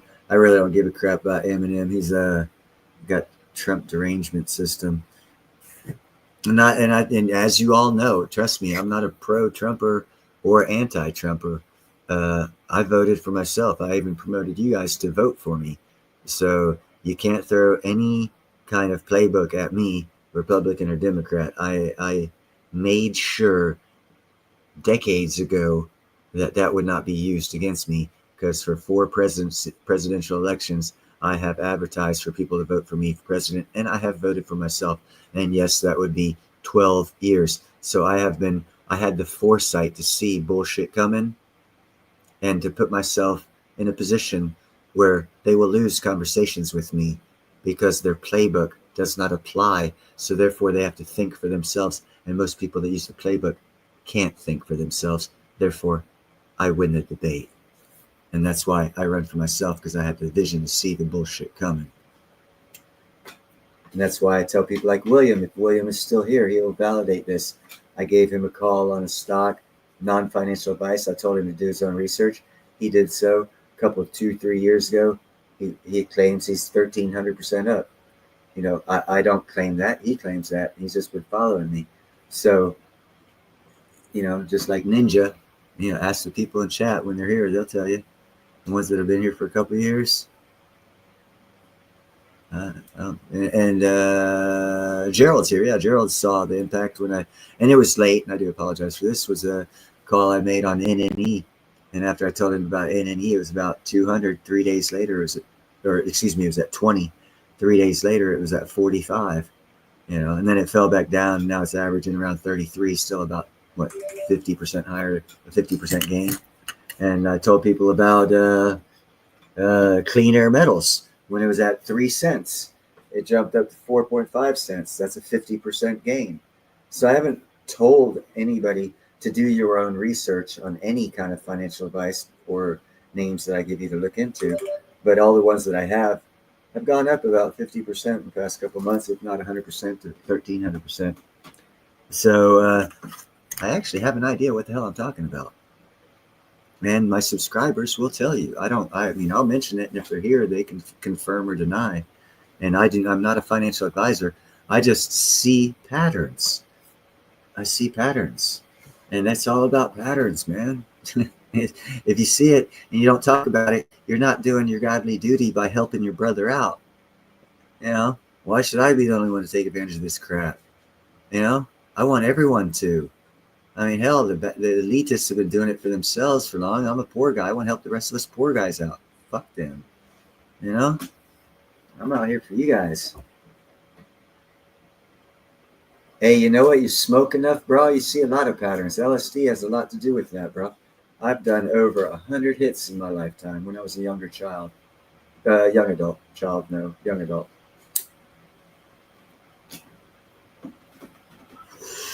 Just as enlightening as doing shrooms.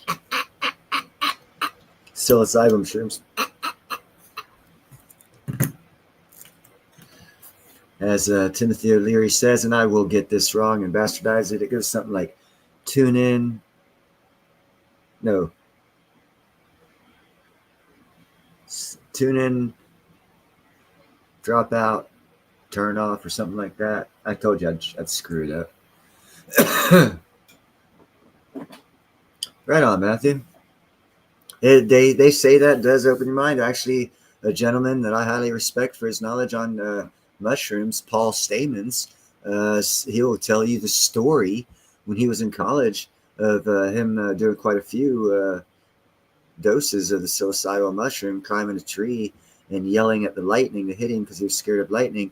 And he had like an existential moment, and he got like, you know, it kind of something opened up in his brain, and he got like totally interested in different kinds of things. And now he's like a microfungi expert, and has been working with this Washington State University and got like 17 patents on mushrooms, making medicinal mushrooms a thing, and totally rocking the freaking world. And he gives all credit for doing it for psilocybin mushrooms, opening up his thought process to be able to think the way he thinks, to do what he's been able to do. So there is something there. I don't know what the hell it is. I've heard of yeah, you know, there's a lot of things out there. And what we say around here, playa, is this right here? Nope, got the wrong thing. Let me write this up here. I usually have it saved so I can copy and paste.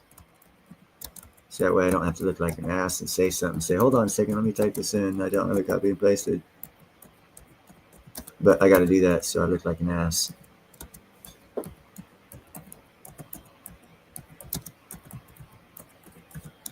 But you know what other kind of ass I am? I'm only an ass that's going to have a freaking another podcast that wants me specifically to join them in a smoke out conversation podcast where we smoke pot and talk shit. And I said, cool. As long as I can say this by silver, platinum, and crystallized osmium, bro.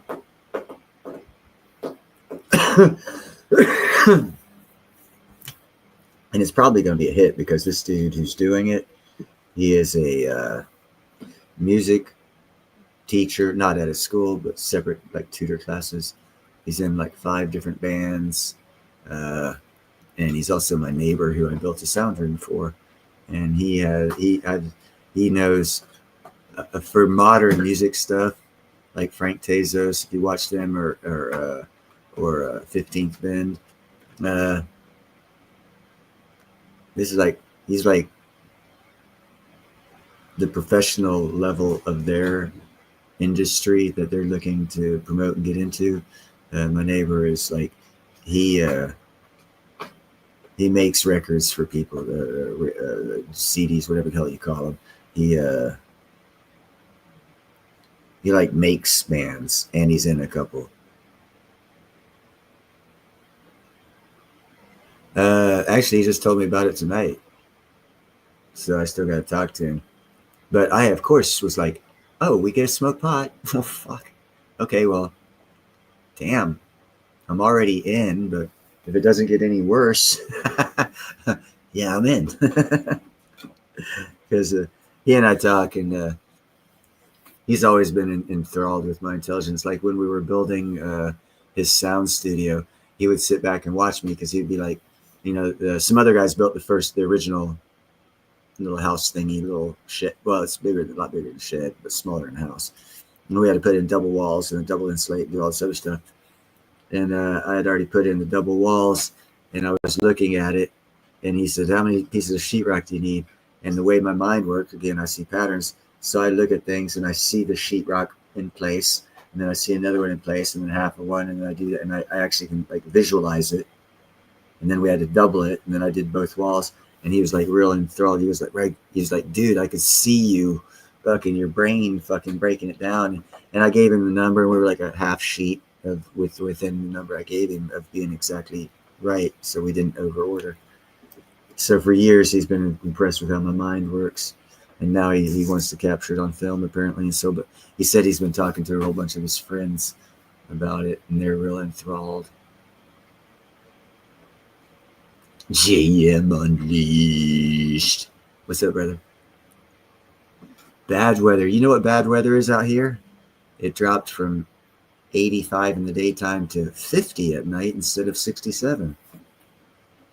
In the wintertime, we have rain, and in the spring, but not another 6 months of the year, we don't get rain.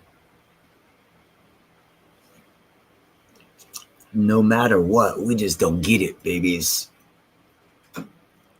So cloud seeding don't work out here. That or they never used it, even though there are chemtrails. So I guess that would prove chemtrails aren't about fucking cloud seeding. Jam, you missed all the good videos, my brother. I throw all kinds of good stuff out there, explaining points of views that people aren't considering, that might be or might not be true, but definitely are not being pushed as a popular narrative. And as everyone knows, the narrative they push most likely will be a bullshit lie, because someone's trying to get ahead right now.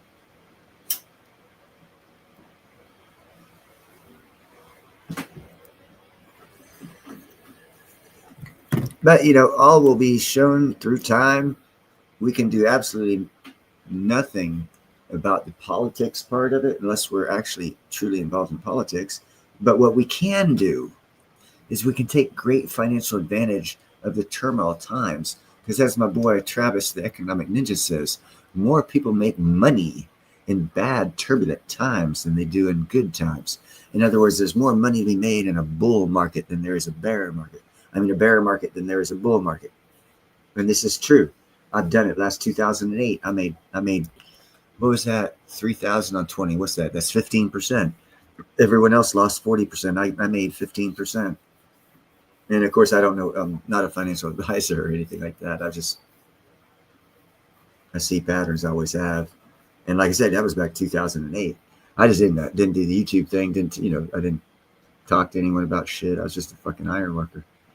Just like I am now, but now I have a YouTube show and I talk about it. Yeah, I made good calls for years. And I want other people to make money, and that is what all of us can do. We can make money.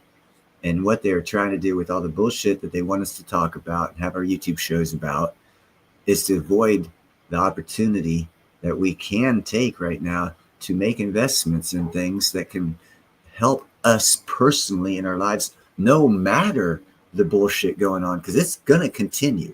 No matter what, it's going to continue. But what we can control is how much better off we can make our lives in that continuance of bullshit. Because they always say, look over here moments, and there's like 50 of them out there. That means there's money to be made. Man, dude, I love being able to make money. I actually enjoy the research it takes to learn or to find these gems and stuff. I actually enjoy that. It doesn't, it's not a chore to me. I kind of sort of stumble on them. It's just, again, I don't know. It's just, I don't know. But yeah, I love getting information, and I would love for everybody to make money off of it. That is one. I mean, the only real chat I'm a moderator with that I take seriously as a moderator is Ninja, the economic ninja, because he's got the same brain pattern as me. He's, he wants to start like a school or an educational thing. And so he's putting out content and selling videos and stuff on it that you can go rewatch and all this stuff. on tax things, all ways you can make money with a little bit of start, and I like that because he knows that right now is the best time for us to make money, and we can best make money because all of us are having to bust our ass working, so we can't do this research. So I see it as my place, being that I'm a Christian, I believe in God.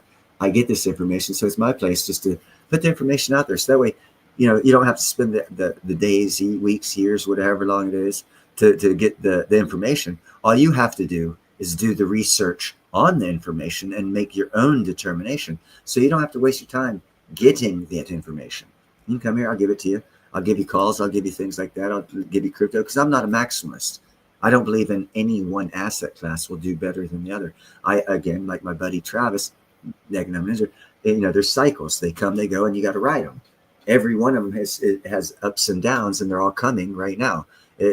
Crypto, precious metals, stocks, land, housing, all the cycles. They're all cycles. And if you can ride start at the middle of the cycle, right at the top, jump off into another cycle with all your profit, middle of the upward of the other night. I mean, by the time you're done, you can hextuple your freaking earnings and be like so wealthy and do some very, very good investment.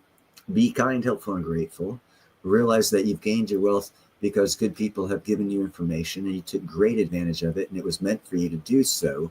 But it's also meant to pass on and continue. Like if you end up owning 5 or 6 houses because you make so much freaking money, don't look to make profit margin. Don't look to say, oh, I can, get them to make the house payment and enough profit for this. Look to pay that house off, so that way you're not using that house, the renters, as your mortgage payment, because that in and of itself could present problems. So if you're making a lot of money, you make $200,000 off of a call because it like 10x's, and you put 20,000 at it, and now it's 200,000. Pay the freaking house off, then rent it out, because then what you're looking at is a good residual income without liability. If the house isn't paid off, it's a liability, no matter if there's money coming in off of it, because that's money's coming based off another human being who's just as fickle as you are and could move out at a drop of a dime if something happens in their life, and that changes your whole economic outlook. And it's all based off of someone else providing your payment for you. That's okay. That's the way it's done, but I don't see where that's really a sound way to do it. And right now, and I know it's not been possible to be able to pay a house off cash or whatnot, but the time's coming. There's going to be crypto out there that 10, 20, 30 exit. There's going to be stock out there that 10, 20, 50, 100 exit. Silver, platinum from when it's at right now is probably still going to 4 exit. Silver is going to, all cycles have their thing. And there's just, by the middle of next year, you should have made so much money if you just stay on top of the knowledge, do a little bit of your own research based off the knowledge given by, a lot of people, Economic Ninja, a couple other people. And hopefully, you find me being a little bit worthy of taking some information from. If not, no big deal. I like bullshitting with anyone anyhow. But I'd like to see everyone be successful. I would very much like to see everyone be successful, and I don't like bringing bullshit to the table, so I try and, vet my shit before I talk about it. Sometimes I am wrong. I'm not perfect. I do bring it from a good place in my heart. I'm not trying to confuse or, bedazzle anyone and fill you with bullshit. Oh my God, JM, how long have you been watching my show, bro? I did something on Barrick Gold, about a year ago in West Africa. It was Burkina Faso, stopped them from mining, made them change their whole agreement, which cost them from like 10% to 30% of their gold that they pulled out of the ground.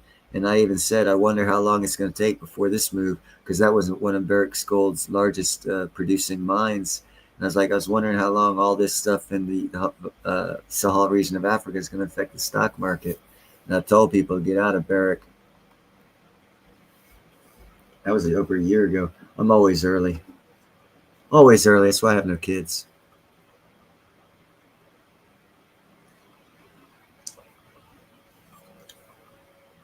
That usually gets a few LOLs. Put it together, guys. I'll give you a few minutes.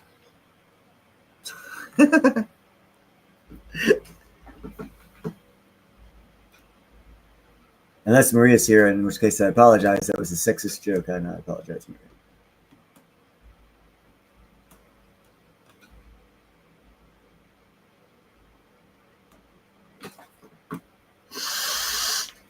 I'm going to repack a bowl of goodness and sunshine.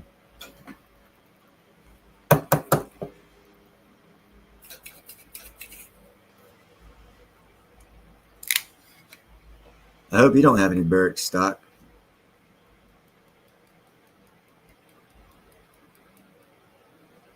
That's why I got out of Impala.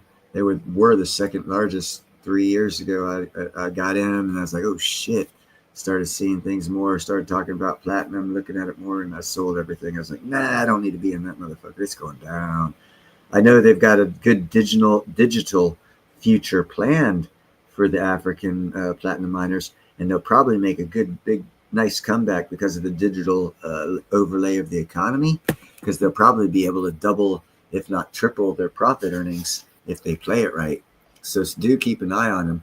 But again, the digital market's a new market, and a lot of things can happen that could not benefit them. But the way they're looking at it, from my understanding from a few gentlemen I've talked to, they are very excited about the platinum market. And I was like, really? And then again, like my friend Gerald, who's in chat here, he's my go-to guy on the crypto market, because I know a little bit, probably more than average Joe, but when you get to it, I mean, he knows way more than me, and it like confuses me. So I'm not as nearly as in depth as he is in it. But when I was talking to these platinum people in South Africa, they were real excited about the digital economy coming up. So it leads me to believe that they'll be able to maybe revamp those mines through the digital economy and actually make a profit down there in South Africa off their mines, which would be awesome, because that hasn't happened in like 13 years. They've been, and that's bad for their families. I don't wish any family, no matter if they're in a communist country, socialist country, or dictate, I don't wish anyone harm, or especially a child. I mean, sucks being poor as a kid. I mean, you don't really know what poor is, and you find fun where you find fun, and fun is fun. It doesn't matter if there's $100 toy or a fucking rock. Fun is fun. But it sucks growing up poor.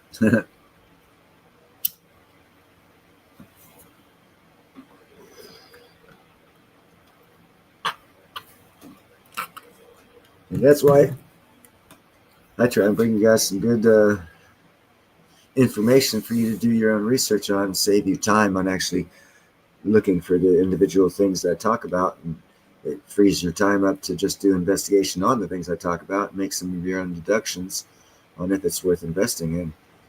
I believe the video I showed yesterday on the moon base thingamajigger, their animated graphics department actually put a Rolls-Royce symbol on the micronuclear reactor, which indeed is the company that I told Williams CDM. He's one of the subscribers who's here earlier.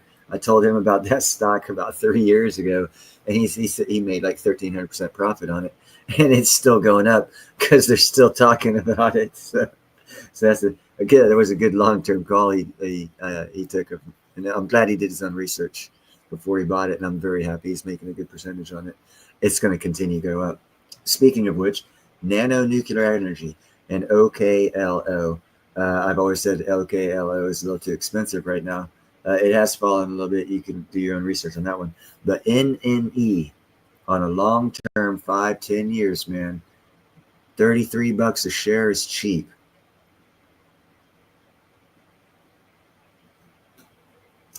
If you do your own research and do a deep dive on that company and compare it to all these other micronuclear reactor and small modular reactor companies that are coming out around the world, mostly in America. Actually, if you want to know something, most of them are in the Western nations are coming to America to get the approval, because America's got the most technologically advanced facilities for nuclear technology damn near in the world, made available to businesses, to where we have Switzerland companies and Australian companies coming here to be regulated by our nuclear regulatory industry for the production of microreactors of their design.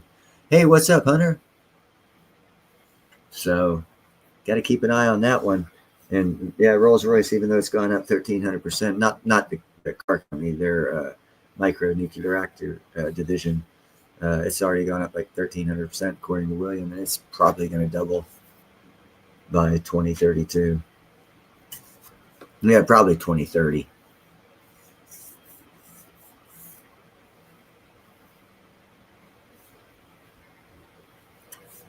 Not finna, but I'm taking that psychic asteroid back home. Right on, brother. Hey, speaking of psychic, hold on. Some of my cats did something. What are you guys feeling in here? Yeah,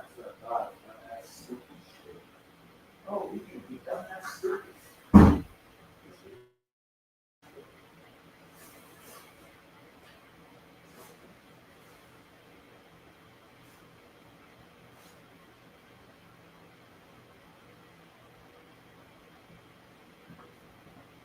Sorry about that, guys. What's up, C4? One of my cats is being stupid.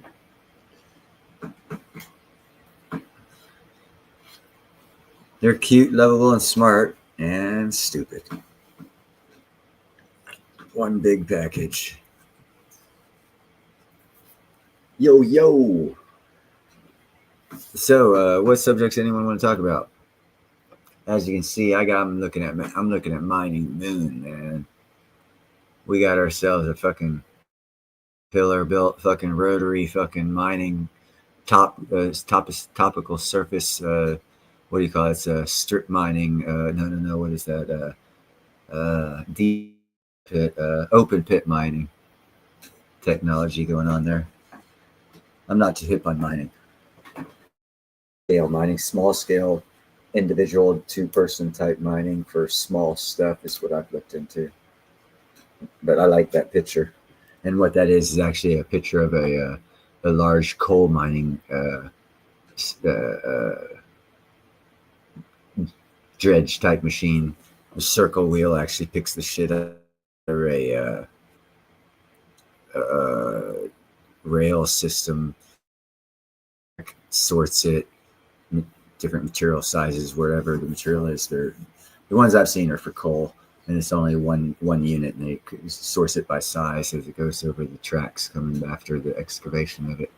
And they usually make big holes, and it turns into small lakes or swim holes or whatever after they finish digging it.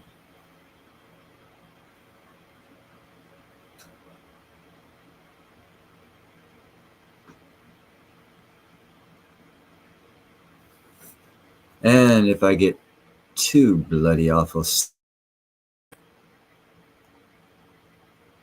I think of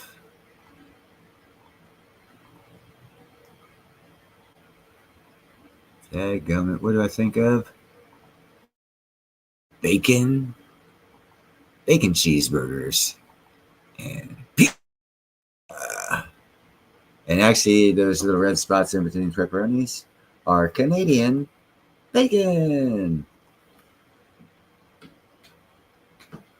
Yeah, tailing ponds.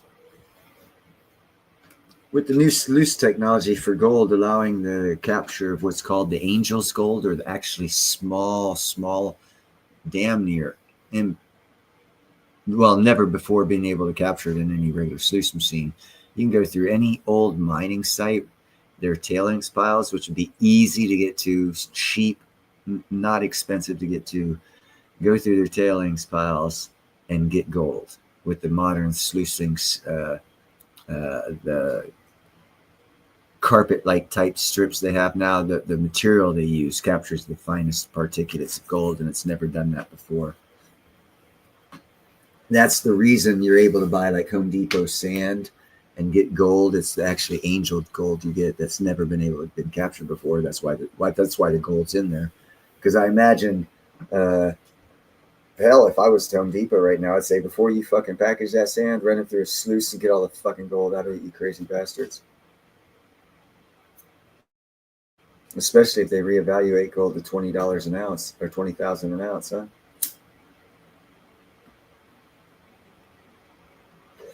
That would make each gram about $700.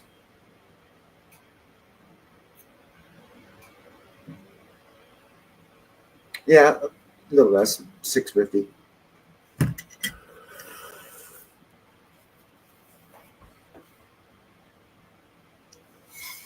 In certain areas that it would be.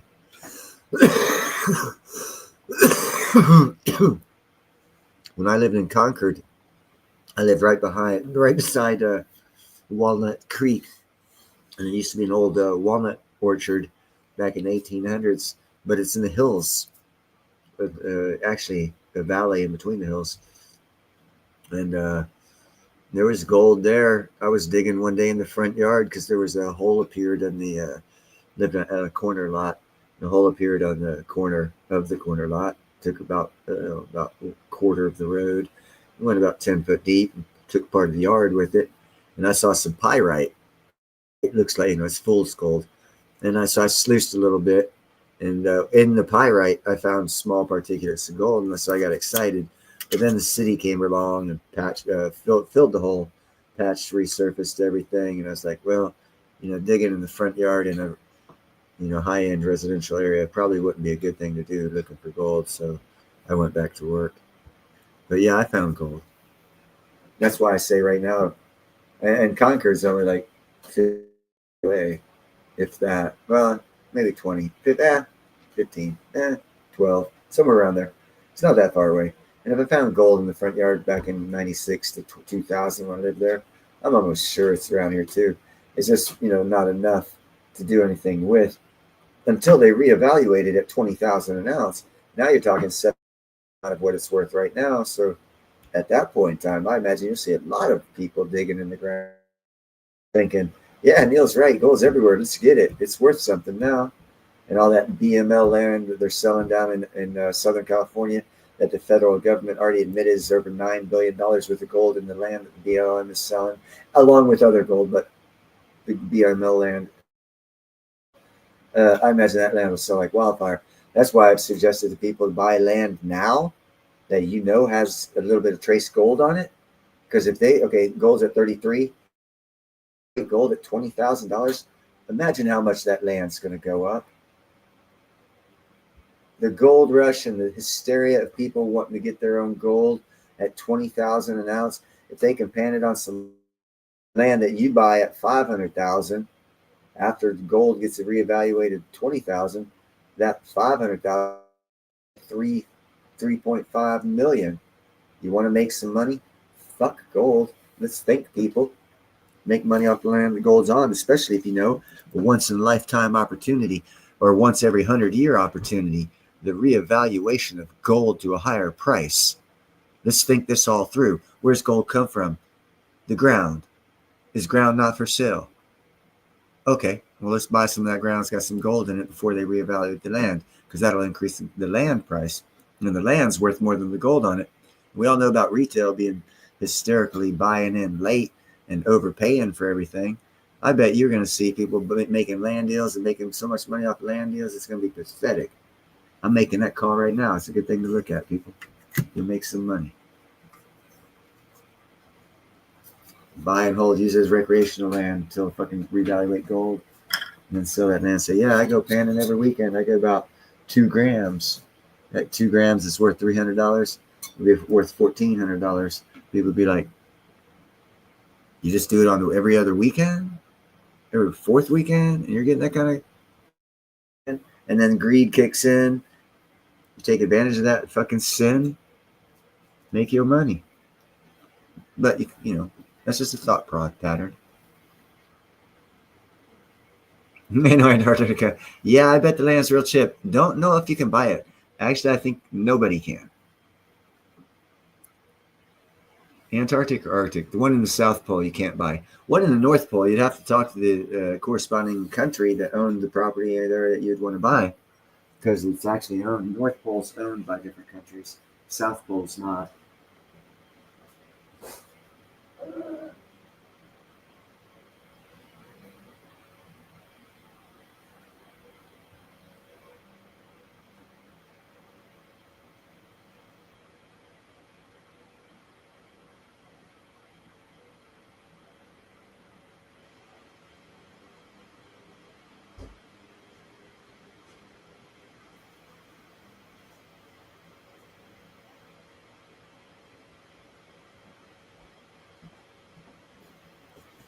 Sorry, I was getting some milk.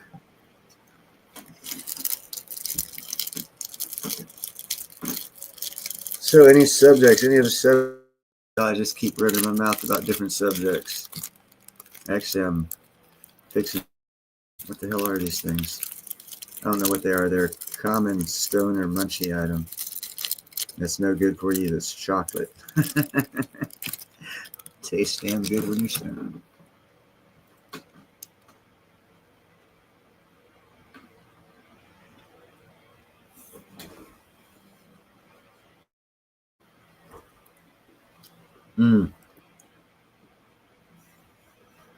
I told you all the history of the true history of Alaska and how America got it, didn't I? I did a video on it.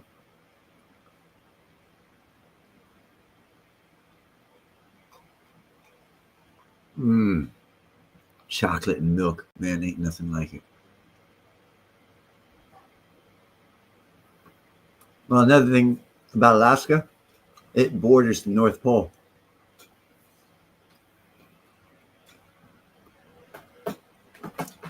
And the law on ownership of the North Pole, so that there was no war over it, was the corresponding country landmass that paralleled the North Pole all the way to a wedge shape to the not magnetic north, but the map north of the North Pole. You have a wedge, like say Russia started right by Norway, ends by Alaska at the straits there. You take that pie shape up to the North Pole, they own that. But now from that line where Alaska is to the line where the Northwest Territory of Saskatchewan is, do the same. America now owns that part of the Antarctic. That's another advantageousness of getting part of Canada, is we'll own more of the North Pole. Canada owns quite a bit of it. And so does Greenland. So if America takes the western side of Canada and northern Canada, we gain more of the North Pole land, and allows for better global defense, actually.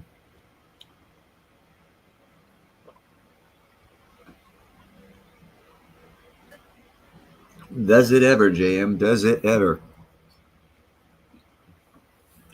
100% concur with that one, my brother. And some very, very nicely to be exploited resources that are not at current able to be exploited, but due to the modern technology of micronuclear energy, the northern Canada within the next 5 years is going to be a booming mining culture appearing up there.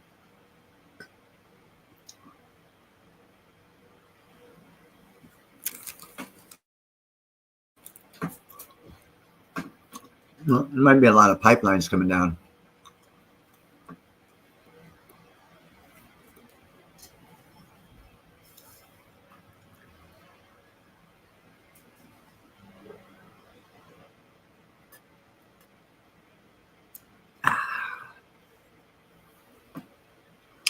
Sorry, it's a Rolo, I think. It's that cream filling with the cake and then chocolate covered.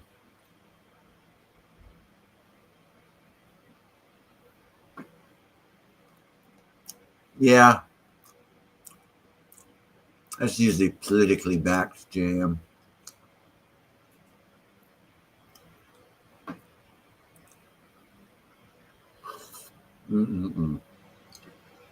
Chocolate does it pretty good. You know, without chocolate, humanity would disappear. Look at the dinosaurs. They didn't have any chocolate. See what happened to them?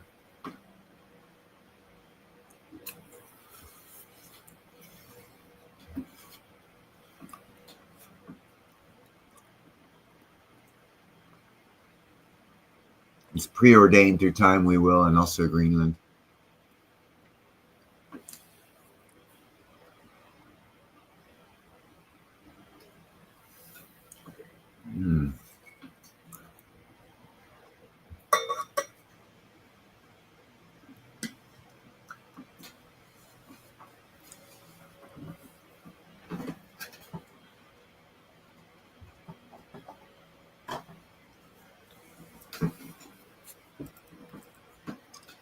down to the canal. Where are we going?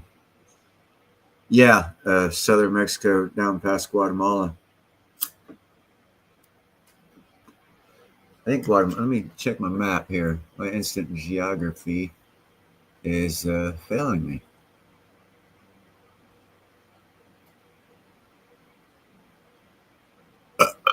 Excuse me.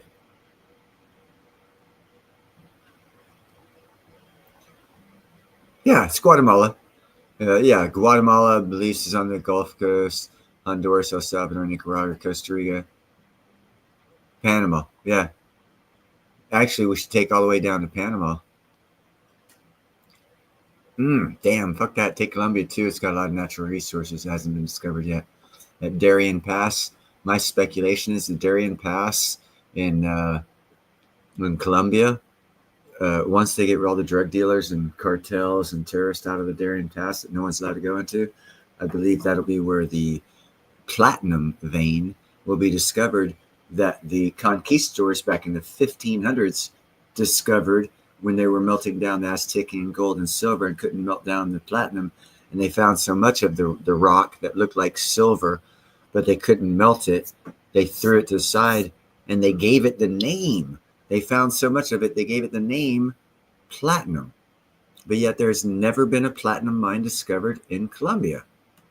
So my projection is in the Darien Pass, and that's why the world governments are allowing it to be to stay as a drug-infested, weapon-infested area, because they're probably secretly mining the easy shit.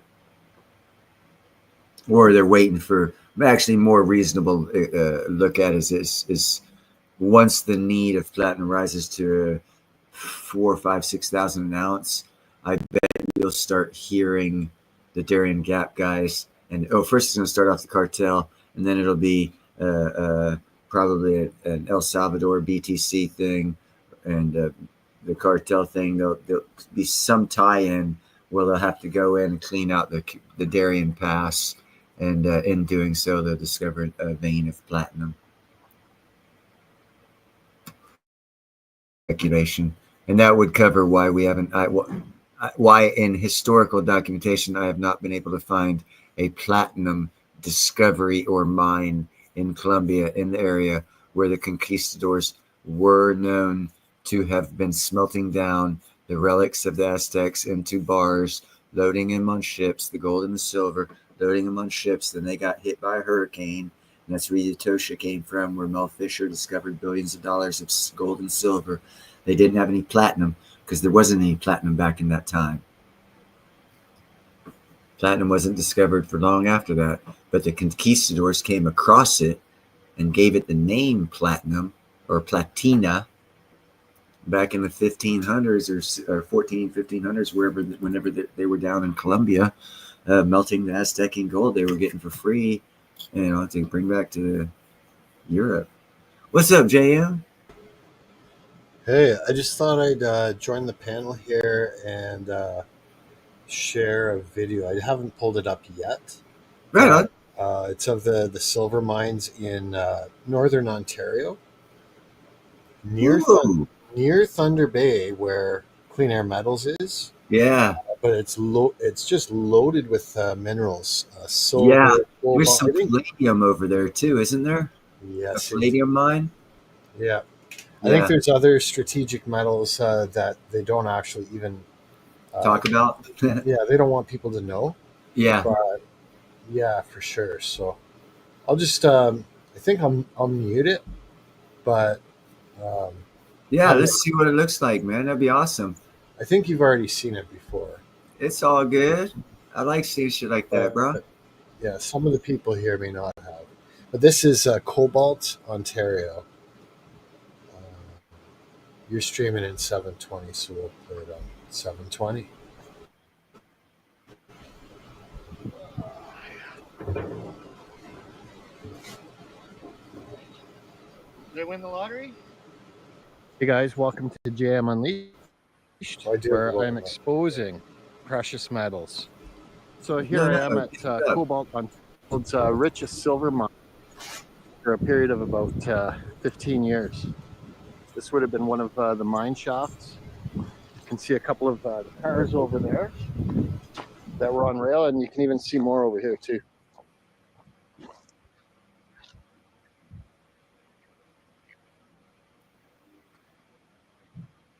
Yeah, there's some pictures of them actually in the mines.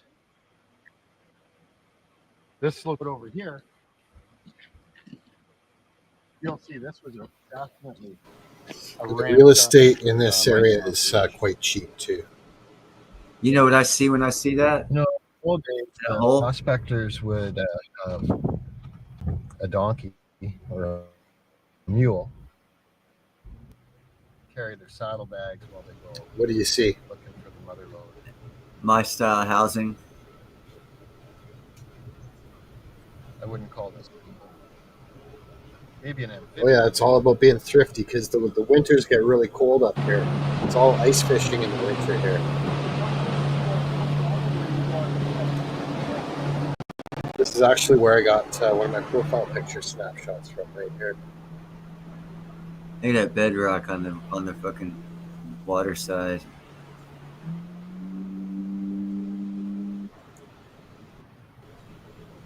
So to the right here, you'll see the plaque with all the mines in this area. It's over 100 mines, Cobalt, Ontario.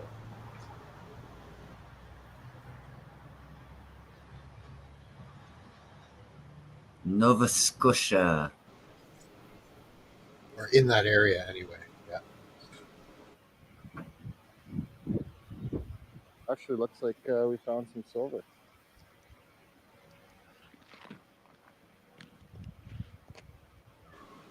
This rock surface on the ground there was scraped by the melting of the polar ice cap.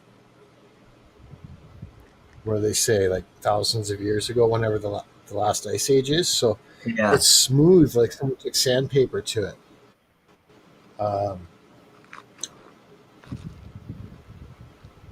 I think it's silver found in geotite or something like that. Silver vein. But just to give wherever you an idea, gold is, you'll find silver. There's their water tower out there, and this mine just goes all over.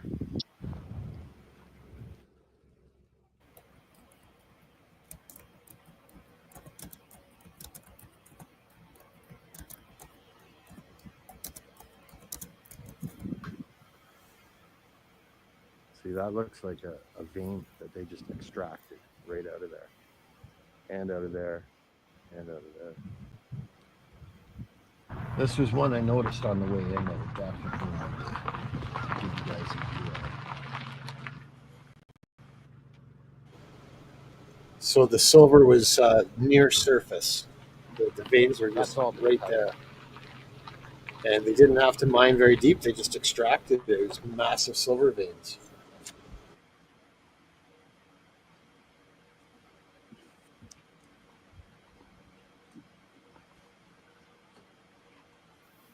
Okay, to validate my stupid question, this is what I was recalling.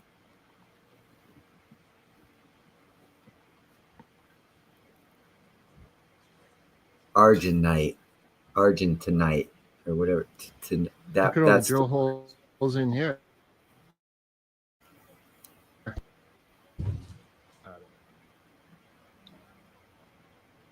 There's a good solid basis. Sticks some rebar in, man. Fucking put a column in. You can fill across that whole fucking cavernous area and build up.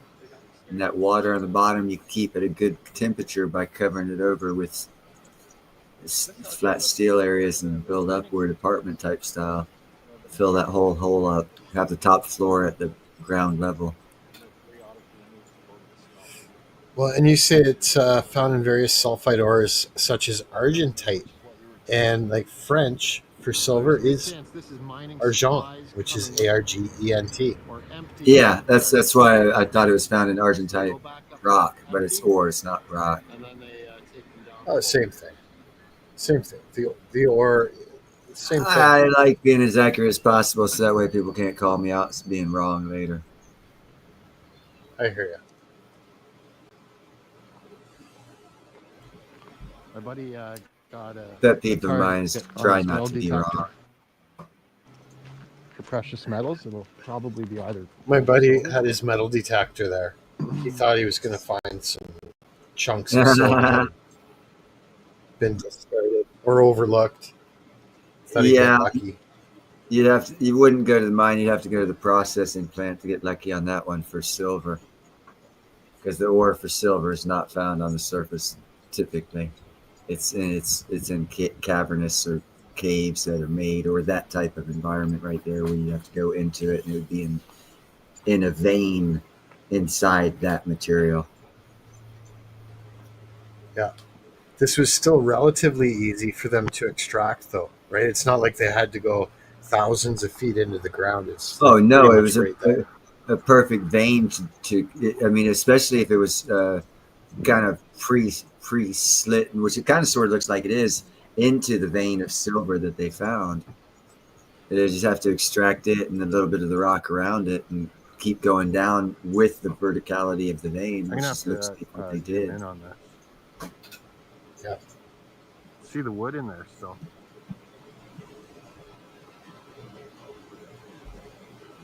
Yes, be sure to subscribe to JM Unleashed.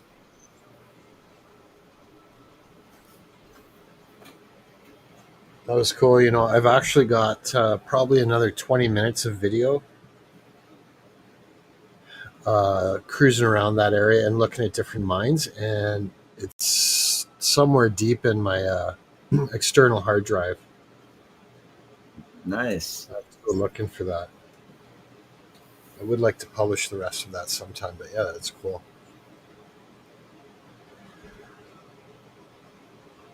Anyway, I thought you'd enjoy that. I got to get flying, man. I got to get something to eat here. That the picture of the bacon and that burger is not helping at all. Yeah, that's why I had some munchies, man. So I threw it up while I was having some munchies. I hear you. I hope everyone has a good balance to the weekend and safe, prosperous future. Hopefully all of us will, as long as we keep spreading our knowledge to each other. You have a great one, brother. You too. Yeah, just keep giving each other the knowledge that we have for financial gain. And, good begets good. So, rather spread goodness than evilness. And if it don't pay off in this lifetime, that's just like 72, 80 some years, eternity. Well, that sounds like forever. So if you don't get paid off here, you get paid off there. It's a lot better to get paid off for forever. You have a good evening, JM.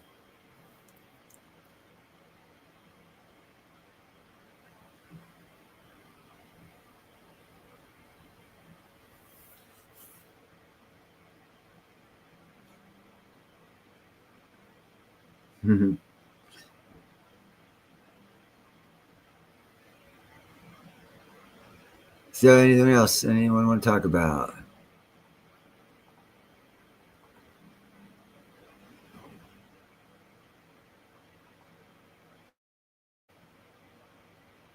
Anyone want to search on X for a picture of that there? It's floating around on X. There's a one of those, a $1 bill, the 5, the 10, the 20, and the 50. It's the new dollar bills that we're going to have. I don't know when they're coming out, but that's what they're going to look like. I do know that. Don't know when they're coming out. Don't know what they're going to be. I do know what they're going to be, but that's what they're going to be. Just don't know when. And let's see what other cool pictures I have to throw up here.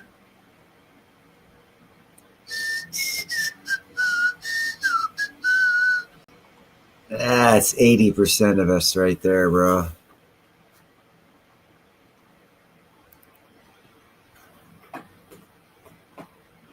%80 of the people don't have a clue what's going on, listening to others. No, this is what's happening. Look over here. Crush.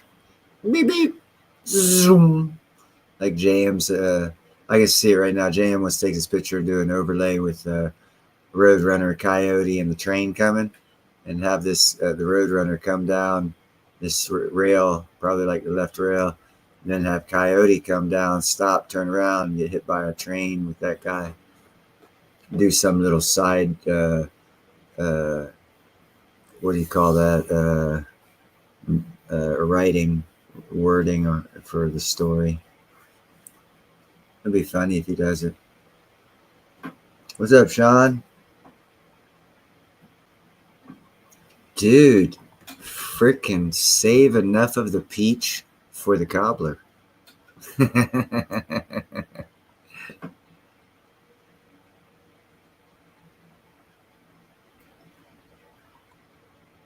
Is that when it is? 2030s? Okay. I know it's going to happen. I got a picture of it. And I actually saw on X, someone ran a post showing the 1, the 5, the 10, the 20, and the 50. I was like, oh, cool. So I wasn't crazy. It's always good to be validated. To know you're not an insane, crazy son of a gun. For real, Mo. Sean's got it going on. I wanted him to pass the bowl, but I got my own. What I don't have is the peach cobbler or the apple cobbler, excuse me. I'm given an option. I'll take the apple cobbler.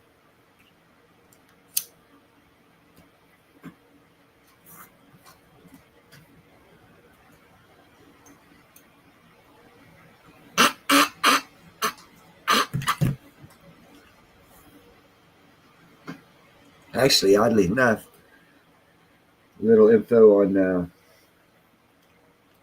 I think it's called the Blood Queen or the Pink Lady apple.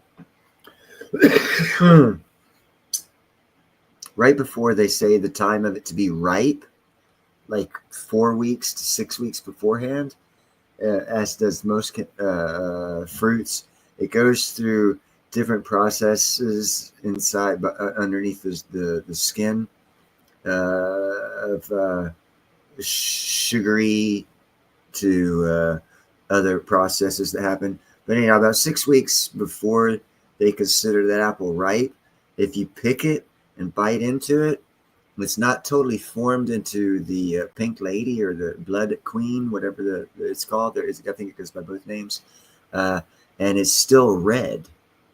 And it actually, and that's why they give it the name, the Pink Lady or the Blood Queen, because when you bite into it, it actually is a reddish color juice, and it tastes like juicy fruit. And the only reason I know this is because when I was into bees and I had finished my concept prototype mobile apiary, I got hooked up with two gentlemen owned 1,800 acres in Napa, two old billionaires, brothers. And they had 1,800 acres on the Napa River, and they had a private orchard of a whole bunch of different type of trees. And they was like, yeah, we want to see what you're doing anyhow. So, pull your project out here. We need, you can leave it here year round and just, you have, authority to come on our land and check your bees and whatnot. And they gave us authority to pick their trees too. And they had 6 of those Pink Ladies or blood apples or Blood Queen apples. And they were two old brothers, both ended up dying in their 90s, but that was their favorite apple as well. So I could only imagine what an apple cobbler would taste like with either a Pink Lady before ripeness when it was in its blood red stage underneath it. That would look like a Halloween blood cobbler, a blood apple cobbler. Oh God, I want to grow one of those trees just to make it like that. That'd be funny shit. Do it for Halloween. Somehow you'd have to preserve the apple. I don't know how you do that. Probably freeze it. Freeze dry it. And then rehumidify it in October. I have to think about that one. Anyhow, I am going to end this stream. I hope people have a lovely rest of your Saturday night, or as in my Australian friend's case, Sunday morning, mid-afternoon. And I will see you on the next one. Thank you very much for stopping by, and I hope you found it entertaining and worth your time. Talk to you later.